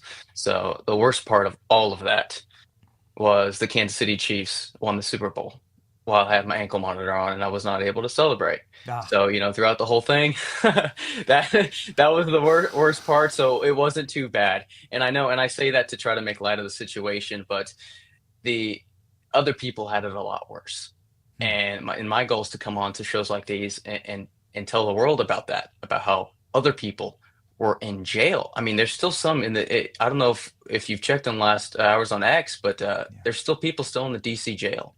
They haven't got let out yet. I don't know what's going on there, but my goal is to just show everybody, to tell everybody the story of how ruthless these people were treated. Because my story sucks, and it does, but other people, man, they had it a lot worse. And we need to make sure that we help those people. So wise and incredibly profound, and I think wisdom well beyond your years, young man. Here's the actual pardon itself. And this is the photograph of it, and it includes you on here with Donald Trump's signature right there, saying you are not only obviously a free man, but also what happened to you is wrong, which is what a pardon actually means. You were a victim of an unjust system. You were persecuted. What's your message to President Trump? First, thank you. I'm grateful. I'm ready for the golden age. I feel like this is just a new beginning. My early 20s really sucked because of all of this, and now I feel like I can just expand from here and move upward. So thank you, President Trump. It was great. If you got a chance to meet President Trump and shake his hand, what would be the one thing that you tell him? I'd say thanks, President Trump. Please keep on the rest of your promises. We want to make this country great. We want to make sure it's fair for Generation Z, because my generation right now is in an economic, not turmoil, maybe not turmoil, but man, things are going to be hard for us, in terms of rent, mortgages, all that. So I hope he really fixes that to help my generation out. Yes. And your message to the J6 political prisoners who are still locked up inexplicably against the order of the president who has the power to liberate them, especially in a place like Washington, D.C.? Your time is coming. We're coming. Hopefully you can get out soon, because it's just you think of these things happening in communist Russia and in the Soviet Union, in North Korea. I cannot believe it is happening here. I still can't believe it. If sometimes it just feels like a movie, and God, I'm just so sorry for those guys that are still locked up. In closing here, Angelo, you're so confident about this, and you're so at peace with it. How did you get there? What was it that held your faith through all of this? Because, I mean, you never know when the next Fed raid could come, right? This is something that my wife and I regularly talk about, which is they're going to come for all of us, right? Like they were trying to pull ops on everyone who they viewed as a threat, and we were facing the real possibility. I mean, under a Kamala presidency, you face the real possibility, even if you're like a YouTuber, right? Even if you're just a streamer, of a federal raid, right? It's a horrible, dark cloud to have over your head, and you suffered a great deal for it. What was it that kept you going? Jesus Christ. Everything is written. Everything's written before it happened. Everybody has their own destiny, their own story. Whether it makes us, whatever that goal is that God has for us, strength or hardship, it's never going to come easy. You're always going to suffer for something. So as long as you have that cemented faith in God, you're going to get through anything. Even the Kansas City Chiefs winning the Super Bowl. It's inevitable. And being incapable of going to well, then you'll be able to go to the next one, right? You'll be able to go. Yeah, that's right. Man, I hope you go to the actual Super Bowl. We'll see. We'll see what happens, but it's been inspiring to speak to you, and thank you. It's been utterly profound, and you're exactly right, Angelo. Like, if you have your faith in something that is immovable, that is true throughout all time, then it really doesn't matter what this life throws at you, and that faith in Christ our Lord is actually what keeps you going, and that's it. I mean, everything else can go up in smoke, but that's the one. So thank you, Angelo. This is just an inspiring message. Everybody should go follow Angelo. He's a bright young man, clearly great taste in cigars and hats, and he's somebody with a very, very bright future. You might see him at a Super Bowl coming up for the Kansas City Chiefs, and now a newly free man and fully pardoned by President Trump. Godspeed, sir. Thank you.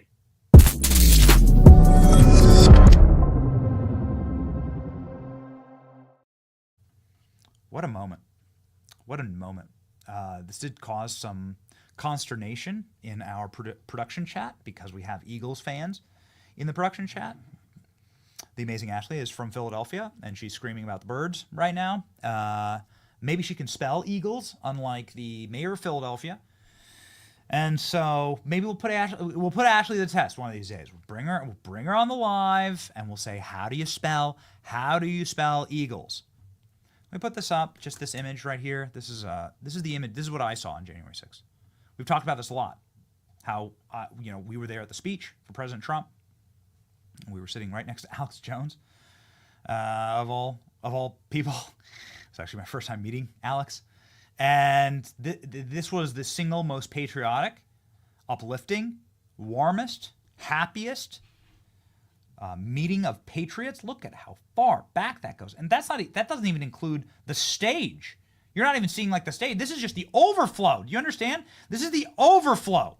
This doesn't include Trump's stage and the crowd inside. They are listening to President Trump. This was profound. It was inspiring that day. And some of us, ladies and gentlemen, have been banging this drum, like Jacob Chansley, for quite a while. And it is such a beautiful day to see this happening. Joining us now is one of those people who joined our little drum circle and has been in this show and has been inside shows like ours, inside this ecosystem, has been everywhere, but also did something that is so important, and it cannot be overstated. Julie Kelly went into the courthouses and reported about the abuses that were happening from an institutional level to January 6th political prisoners. And since this issue is one that is now been very close to completely eradicated by President Trump, and the tables have been flipped and overturned entirely, there's no one better to talk about the absolute necessity of these pardons than the great Julie Kelly, who joins us, ladies and gentlemen, live.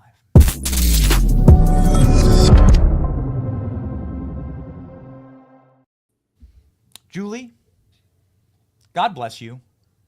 I believe that there is possibly no person on earth that has led to this outcome for these sweet and innocent and patriotic people more than you. Because unlike guys like me who sit in a studio all day, you actually went to the courthouse. When these people were anathema, when you couldn't touch them, they were like lepers, right? No, but you couldn't say a single nice thing about them. You couldn't even tweet about them without getting your account deleted. Yes. You were actually in the courthouse defending them and doing the reporting. And that started as like a teeny little spark that spread into the wildfire. And so we just want to say congratulations and thank you. Well, thank you, Benny, because, of course, I was doing the work and going to the courthouse and following the proceedings and hearing from the defendants. But if I couldn't bring my work to a larger audience like yours and others, it would have gone nowhere. So I have to thank you as well for having me on since the very beginning. As you said, when these people were considered lepers, domestic terrorists, insurrectionists, traitors, no one would, as you said, touch them or treat them like human beings. And so I want to thank you and the team for having me on so often and letting me tell these stories to your audience. But also, Benny, have to give a shout out to President Trump. This was not an easy decision to make. It would have been very easy for him to do the low-hanging fruit, the people who are convicted of misdemeanors, leaving the assault charges in place, ignoring them, or say case by case and dragging it out, because you see the blowback that he's getting for that. But he didn't. And I talked to the president last week for about 40 minutes, and he wanted all the details, the updates as to where the caseload was and what was happening with these defendants. So he not only feels an obligation to them, I think politically, but also personally. And so I have to really emphasize that he is the one responsible for this pardon and doing the courageous and compassionate thing here. So, wow, I did not know this, Julie. There's been a lot that's happened in the last week, but what? I know, congratulations. It's hard, it's like hard to even catch up, but this is incredible. So you spoke with Trump about this. Mm-hmm. How did that conversation go? I mean, I know that everyone wants to keep, it's important to keep these things private and within and be gentlemanly about it. Yeah. But can you give us sort of the overarching, like 35,000 foot perspective? How did that conversation go? He just really wanted, as I said, sort of the grasp of, the different charges and different groups of defendants. And as I said, he spoke repeatedly about doing this sort of blanket pardon. And he felt very strongly about it. Again, I don't want to get into details. And of course, you respect that as someone who talks to the president. But he really just wanted sort of the, as I said, the details of the status of the caseload, what was happening.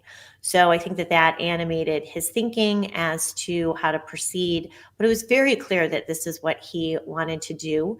And no one was convincing him to do otherwise, including myself. But I also think he understood the political blowback that he was already getting from some Republican senators, especially getting that today and earlier this week.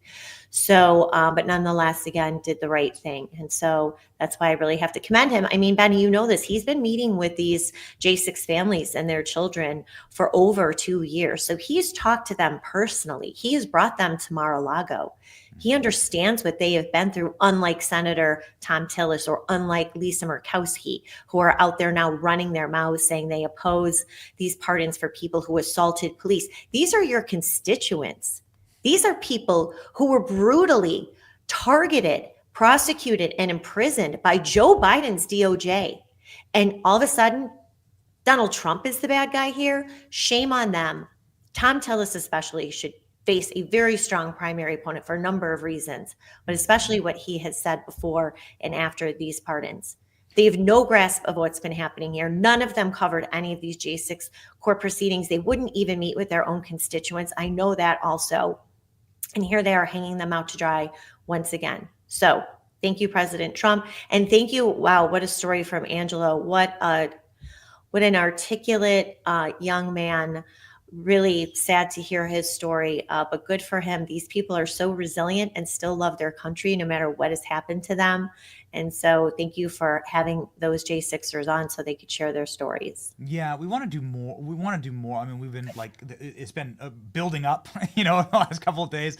We want to bring more on, and I think we're going to bring on a J6 political prisoner pardoned every single day this week. And we have a whole Rolodex of individuals that we've met at various events and various conferences who always come up and tell their stories. And it's this is the time, I think, to make sure that President Trump gets the credit, and then that people understand the true horrors of all of this. Is something that obviously you've come on this show, and so I have to ask, what did you tell the president? Right, when he asked about this, what's the argument? You've made it on the show before, but there's nobody more articulate than you on it because there's nobody who's seen it up close more.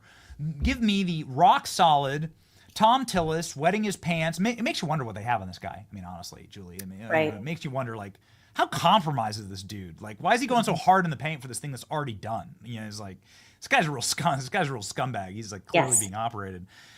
But okay, give me the rock solid argument for these pardons that nobody can tear down. Well, what was articulated during our discussion, and as I have articulated for a long time, and as the president knows himself, is the rigged legal and judicial system in our nation's capital, where they used bogus charges, including a post-Enron obstruction charge, Benny, as you know, that was overturned by the Supreme Court in June. They unlawfully prosecuted hundreds of people on that post-Enron obstruction statute that the Supreme Court said, no. This is not for interrupting a government proceeding. This is for tampering or destroying documents related to an investigation. That was overturned. And then these ridiculous, even these assault charges, Benny, usually, and look, clashes between police and protesters happen during political demonstrations all the time, especially in Washington. When that does happen, that protester usually is taken to Superior Court, which is the local court in Washington, gets a ticket, and goes on with their lives. Many of them face deferred plea agreements. That is not what happened here. Again, federal statutes uniquely and unprecedentedly applied only to J6ers, federal assault, interfering, or obstructing with officers, not even law enforcement, officers, another statute that was abused.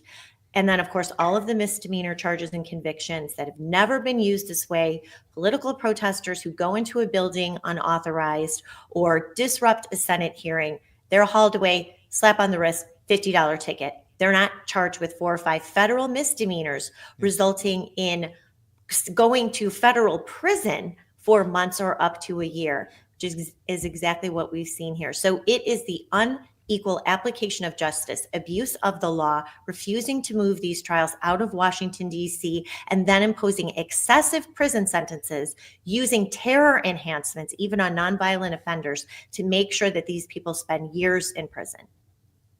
I physically stood in an elevator with my home state senator, Chuck Grassley, when during the Kavanaugh hearings, angry, liberal, wine mom, cat ladies with shirts that say I've had 21 abortions on them, stormed into the elevator to attack Chuck Grassley. I have it on my camera. I have video of it.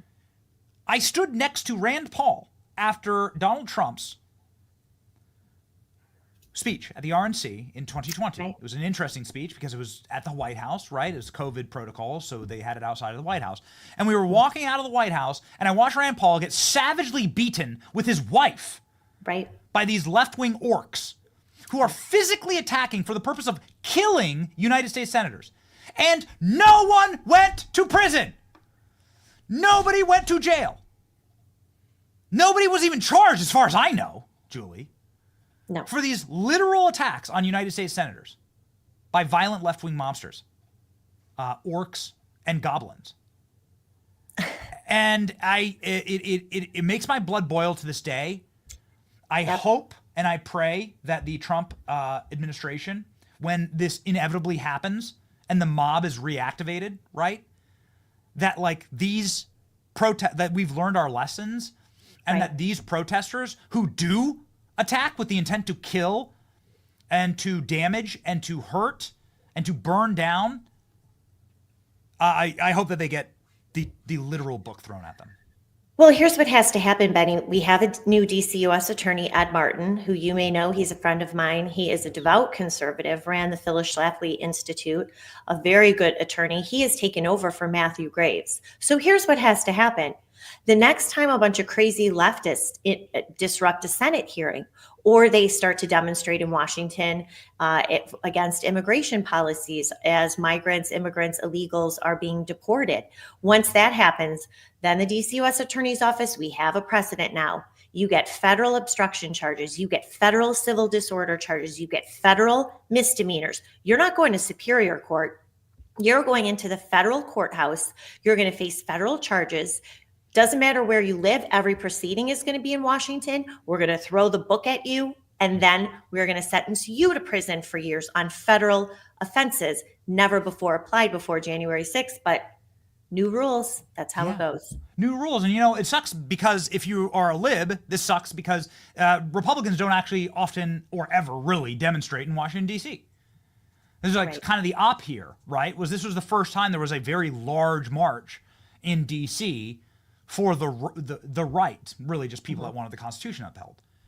And so the vast preponderance of protests in Washington, D.C., especially the unlawful ones that raged for months in 2020, are left-wing.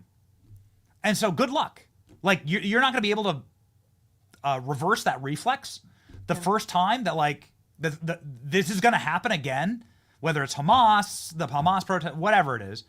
And, man, it's going to be, I will be cheering it on.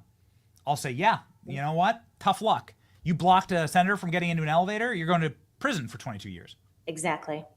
Yeah, because I've seen it with my own eyes. I've literally watched it with my own eyes. The difference, I think, is that they like, if allowed into the Capitol, left-wing protesters would have burned it to the ground.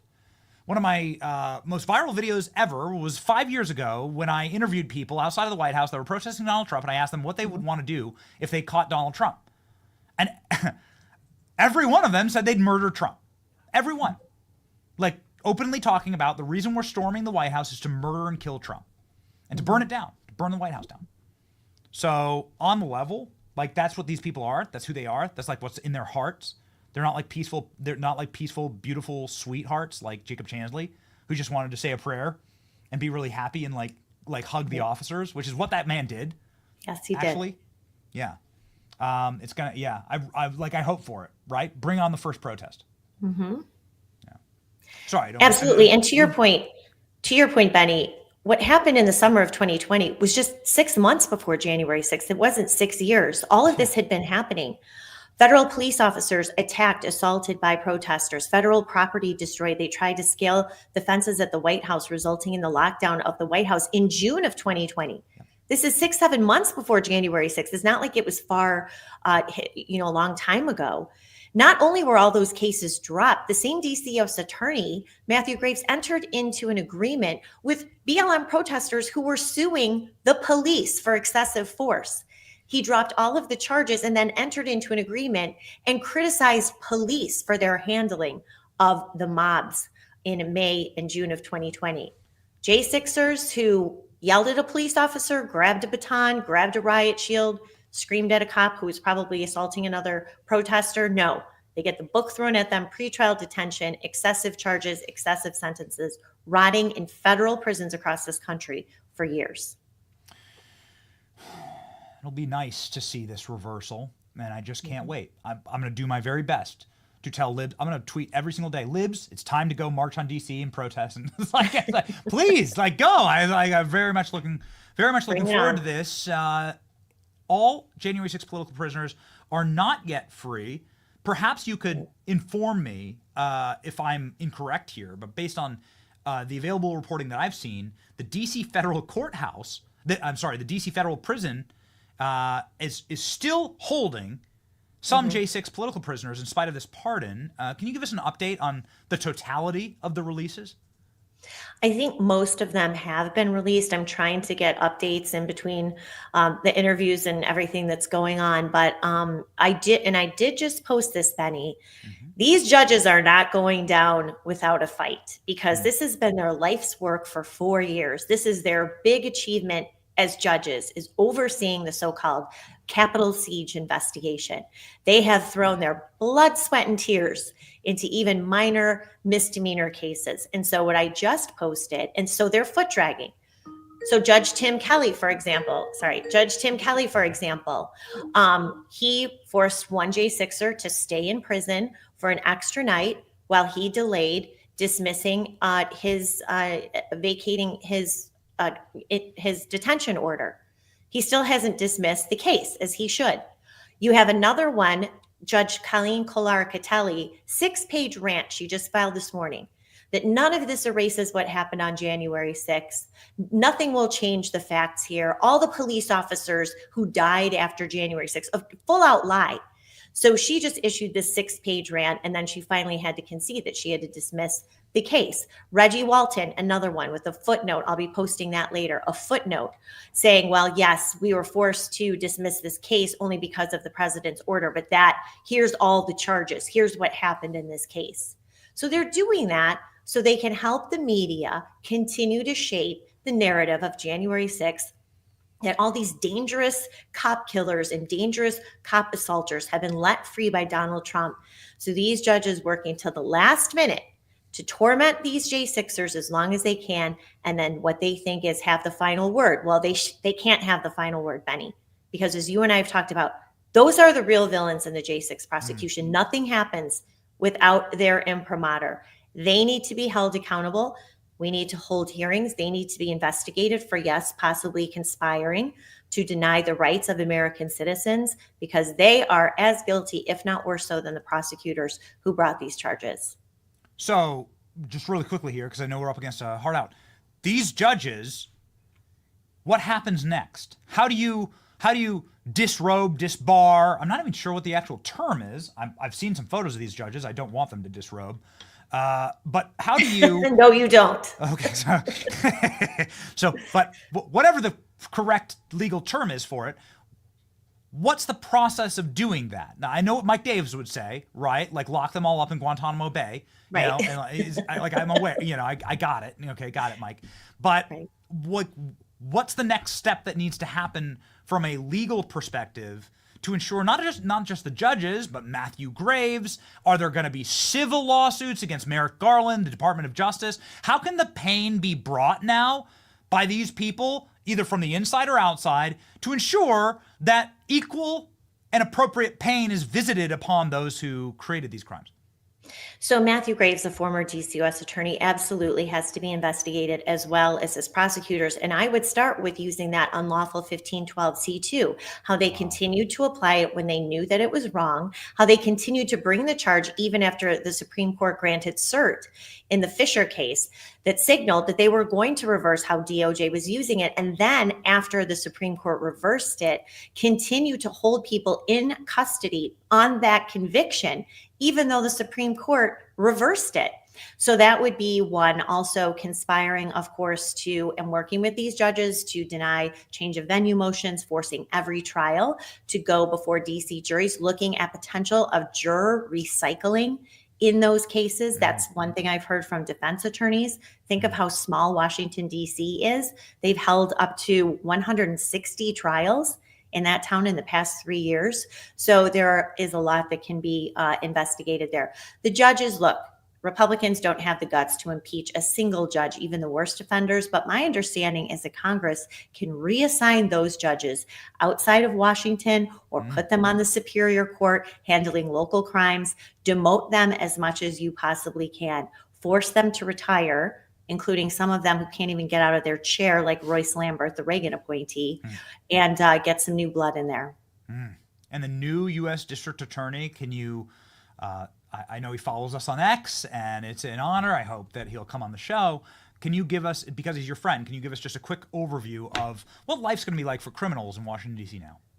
Well, what I do think is going to happen is that the DC U.S. Attorney's Office, hopefully, now that they're done with the J6 cases, will focus on the violent crime wave that's still ongoing in Washington that Matthew Graves is responsible for. He declined roughly 2/3 of all charges brought by local police in Washington because he was using all of his resources for the January 6 cases. So now that that's gone, you can have prosecutors, you can have police working together to stem this crime wave in Washington. Carjackings, robberies, murders, drive-by shootings, everything that's happening in Washington, terrorizing the people who live there. So hopefully there'll be a redirection of resources there because that's what they need to make our nation's capital safe. Which I know is something the president wants as well. Yes. I sent him a DM last night and I said, there's this criminal that I see on video that pulled a fire alarm. His name is Jamal Bowman. You should maybe consider locking him up. And then there's this lady who's like an insider trader named Nancy Pelosi, and she's also an inside traitor. And she possibly both crimes could be prosecuted by the U.S. District Attorney. And I have the documentation for all of it. It's all on video. And so, maybe he can start there. That's a good idea. Okay. I like it. I love hearing it's a good idea from Julie Kelly. Just one of the smartest, nicest people, actually. So Battle Axe on our program. She's just one of our dear friends, and we love her. Julie Kelly. Everybody go follow, obviously. On her way to 1,800,000 people. Can't be wrong. Declassified with Julie Kelly. Godspeed and congratulations, Julie. What an incredible curse that has been lifted over our country. And congratulations to you and Kate for baby number 4. Talk to you soon. Thanks.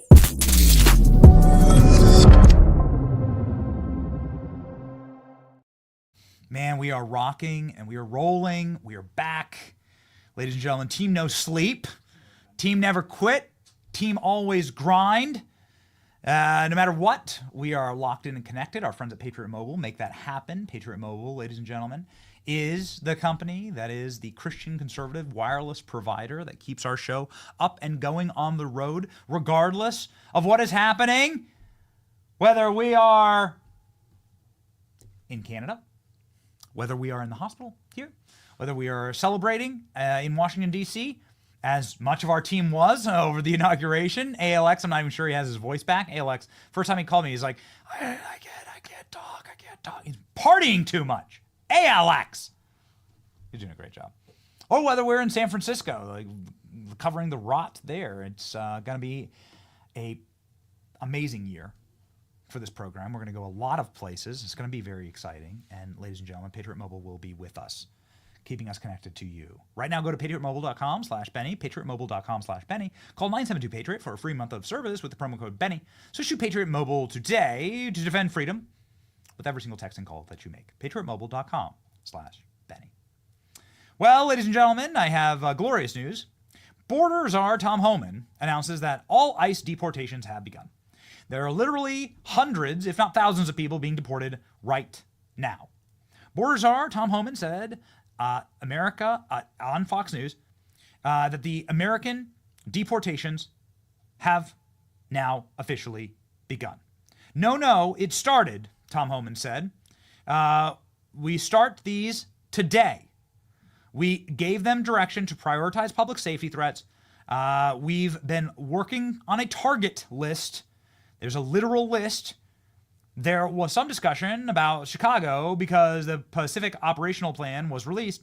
So we got to look at that and reevaluate.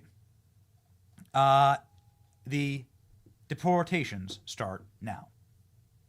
It's a amazing moment in American history, ladies and gentlemen. We're so deeply thankful and happy for it. Let me show you, before our verse of the day, what you shouldn't do. Here's what you shouldn't do.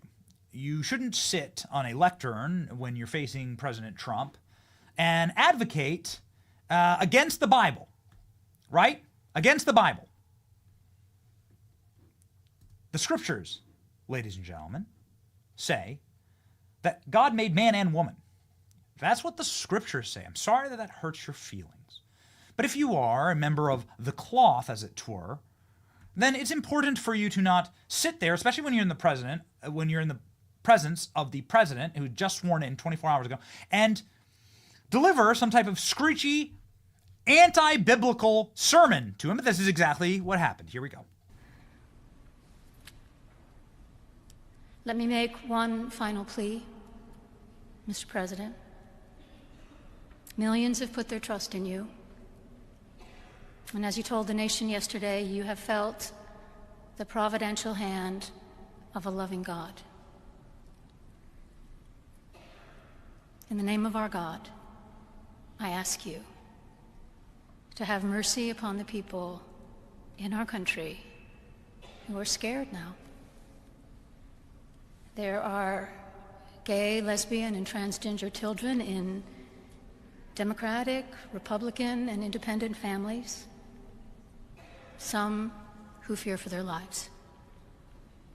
And the people who pick our crops and clean our office buildings, who labor in poultry farms and meatpacking plants, who wash the dishes after we eat in restaurants and work the night shifts in hospitals, they may not be citizens or have the proper documentation, but the vast majority of immigrants are not criminals. They pay taxes and are good neighbors. They are faithful members of our churches and mosques, synagogues, wadara, and temples. I ask you to have mercy.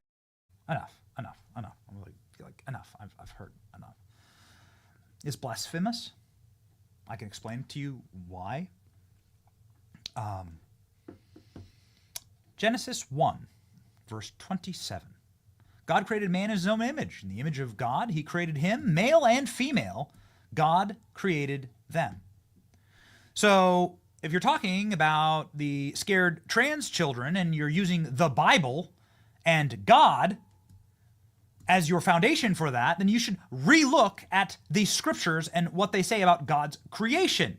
God doesn't make mistakes. God didn't make you the wrong skin color. He didn't make you the wrong gender. This is not what God did. This is a lie from man. And so the bloody cheek to sit there to lecture and scold from a Christian dais, this is something that sets my blood boiling. To say that, please, these people aren't citizens. They broke our laws coming into this country, but they pick our crops, you see, and they clean the toilets in our hotels. This was the argument made by this psychotic left-wing radical bishop. What's her name? I want to make sure that we shame her. What's her name? Where is it? Episcopal Marianne Budd, Episcopal priestess, who used this opportunity to scold Trump. J.D. Vance reaction says it all.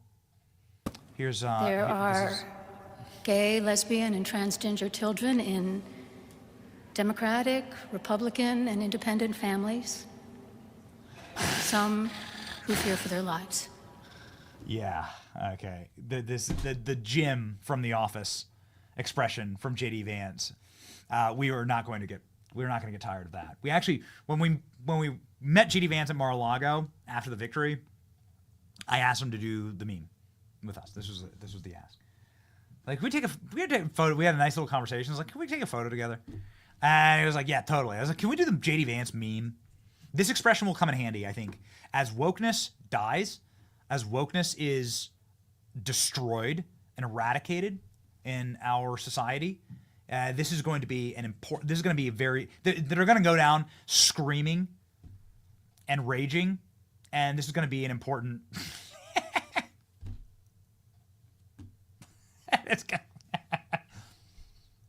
inception, right? The inception of J.D. Vance, Jim from The Office, looking directly at the camera and going, Donald Trump on the woke bishop. Here's what Trump had to say about it. Mr. President, what did you think of the sermon? What did you think of the sermon? What did you think of What did you think of the service? What did you think? Did you like it? Did you find it exciting? Not too exciting, was it? I didn't think it was a good service, no. Thank you very much. Thank you, press. Thank you, press. They could do much better. Thank you, press. Donald Trump on Truth Social. The so-called bishop who spoke at the National Prayer Service on Tuesday morning was a radical left, hardline, anti-Trump hater. She brought her church into the world of politics in a very ungracious way. She's nasty in her tone, not compelling or smart. She failed to mention a large number of illegal immigrants that came into this country and killed people, many who were deposited from jails and mental institutions, a giant crime wave that is taking place in the United States. Apart from her inappropriate statements, the service was very boring and uninspiring one. She's not very good at her job. She owes her church an apology.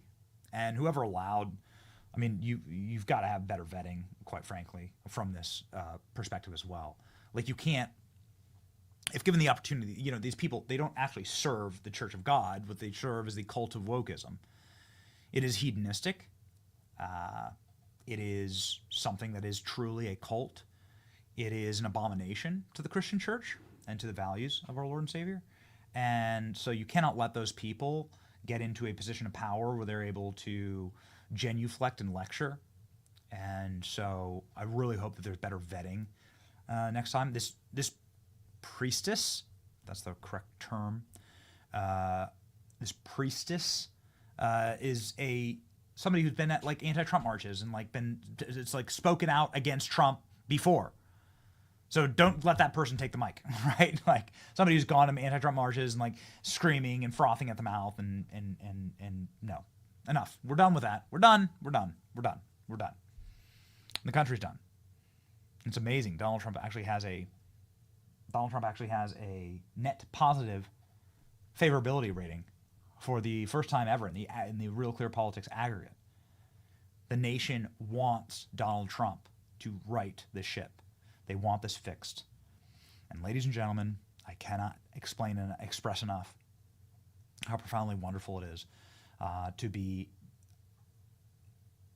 running a company, to be working with the incredible team here at this program, to build out this movement and this community so that we keep on winning and so that we save this place for your children, for mine, and that we make sure that America first means our American families first, our American children first, the future of this nation first.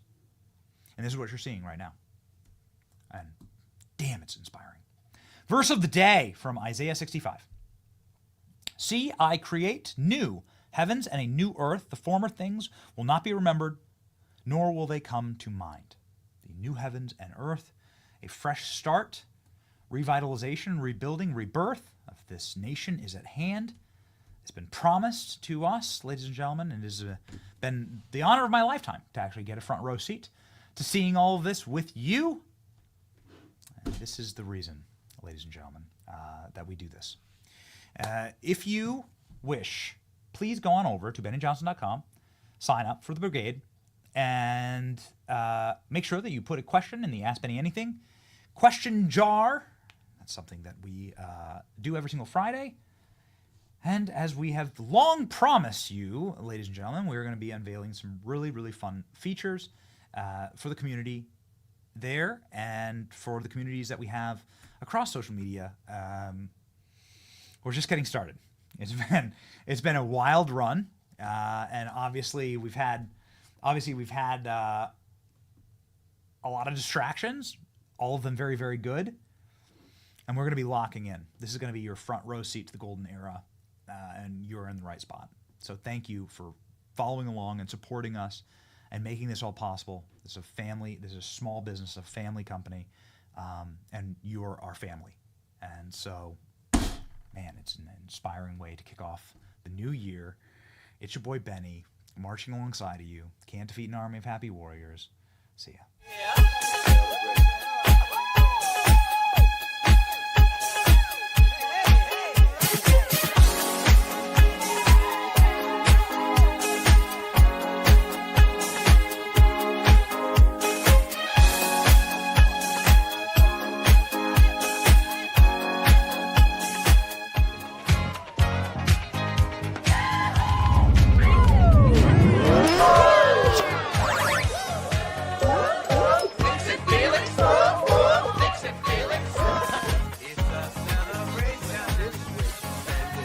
That activates it. Then you push this button. Now, whatever you do, don't push this button. Now. I'm Groot. No! How is that even possible? Which button is the button you're supposed to push? Point to it. No! Hey, hey, hey. Guess what day? Guess what? Guess what? Woo! Woo! We sail forth to new beginnings. A golden age for all sea life. This reborn spirit feels good to be on Satan's bad side. Hey. Betray the scum of the earth, and you see calmer seas ahead. Wear me armor of gold and rape you, drain the seabed. And guess what? Guess what? Everything will be okay. Guess what day? What day? It is. It's hump day. Get it on.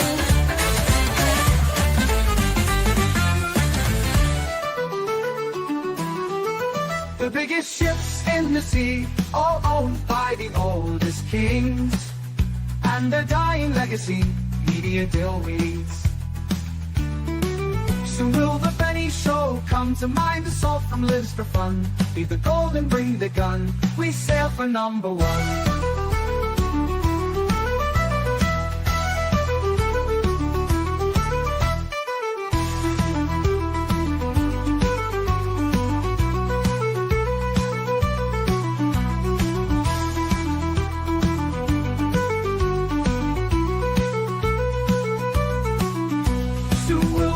Show come to mind us all from Lives for Fun. Leave the gold and bring the gun, we sail for #1. The biggest ships in the sea, all owned by the oldest king.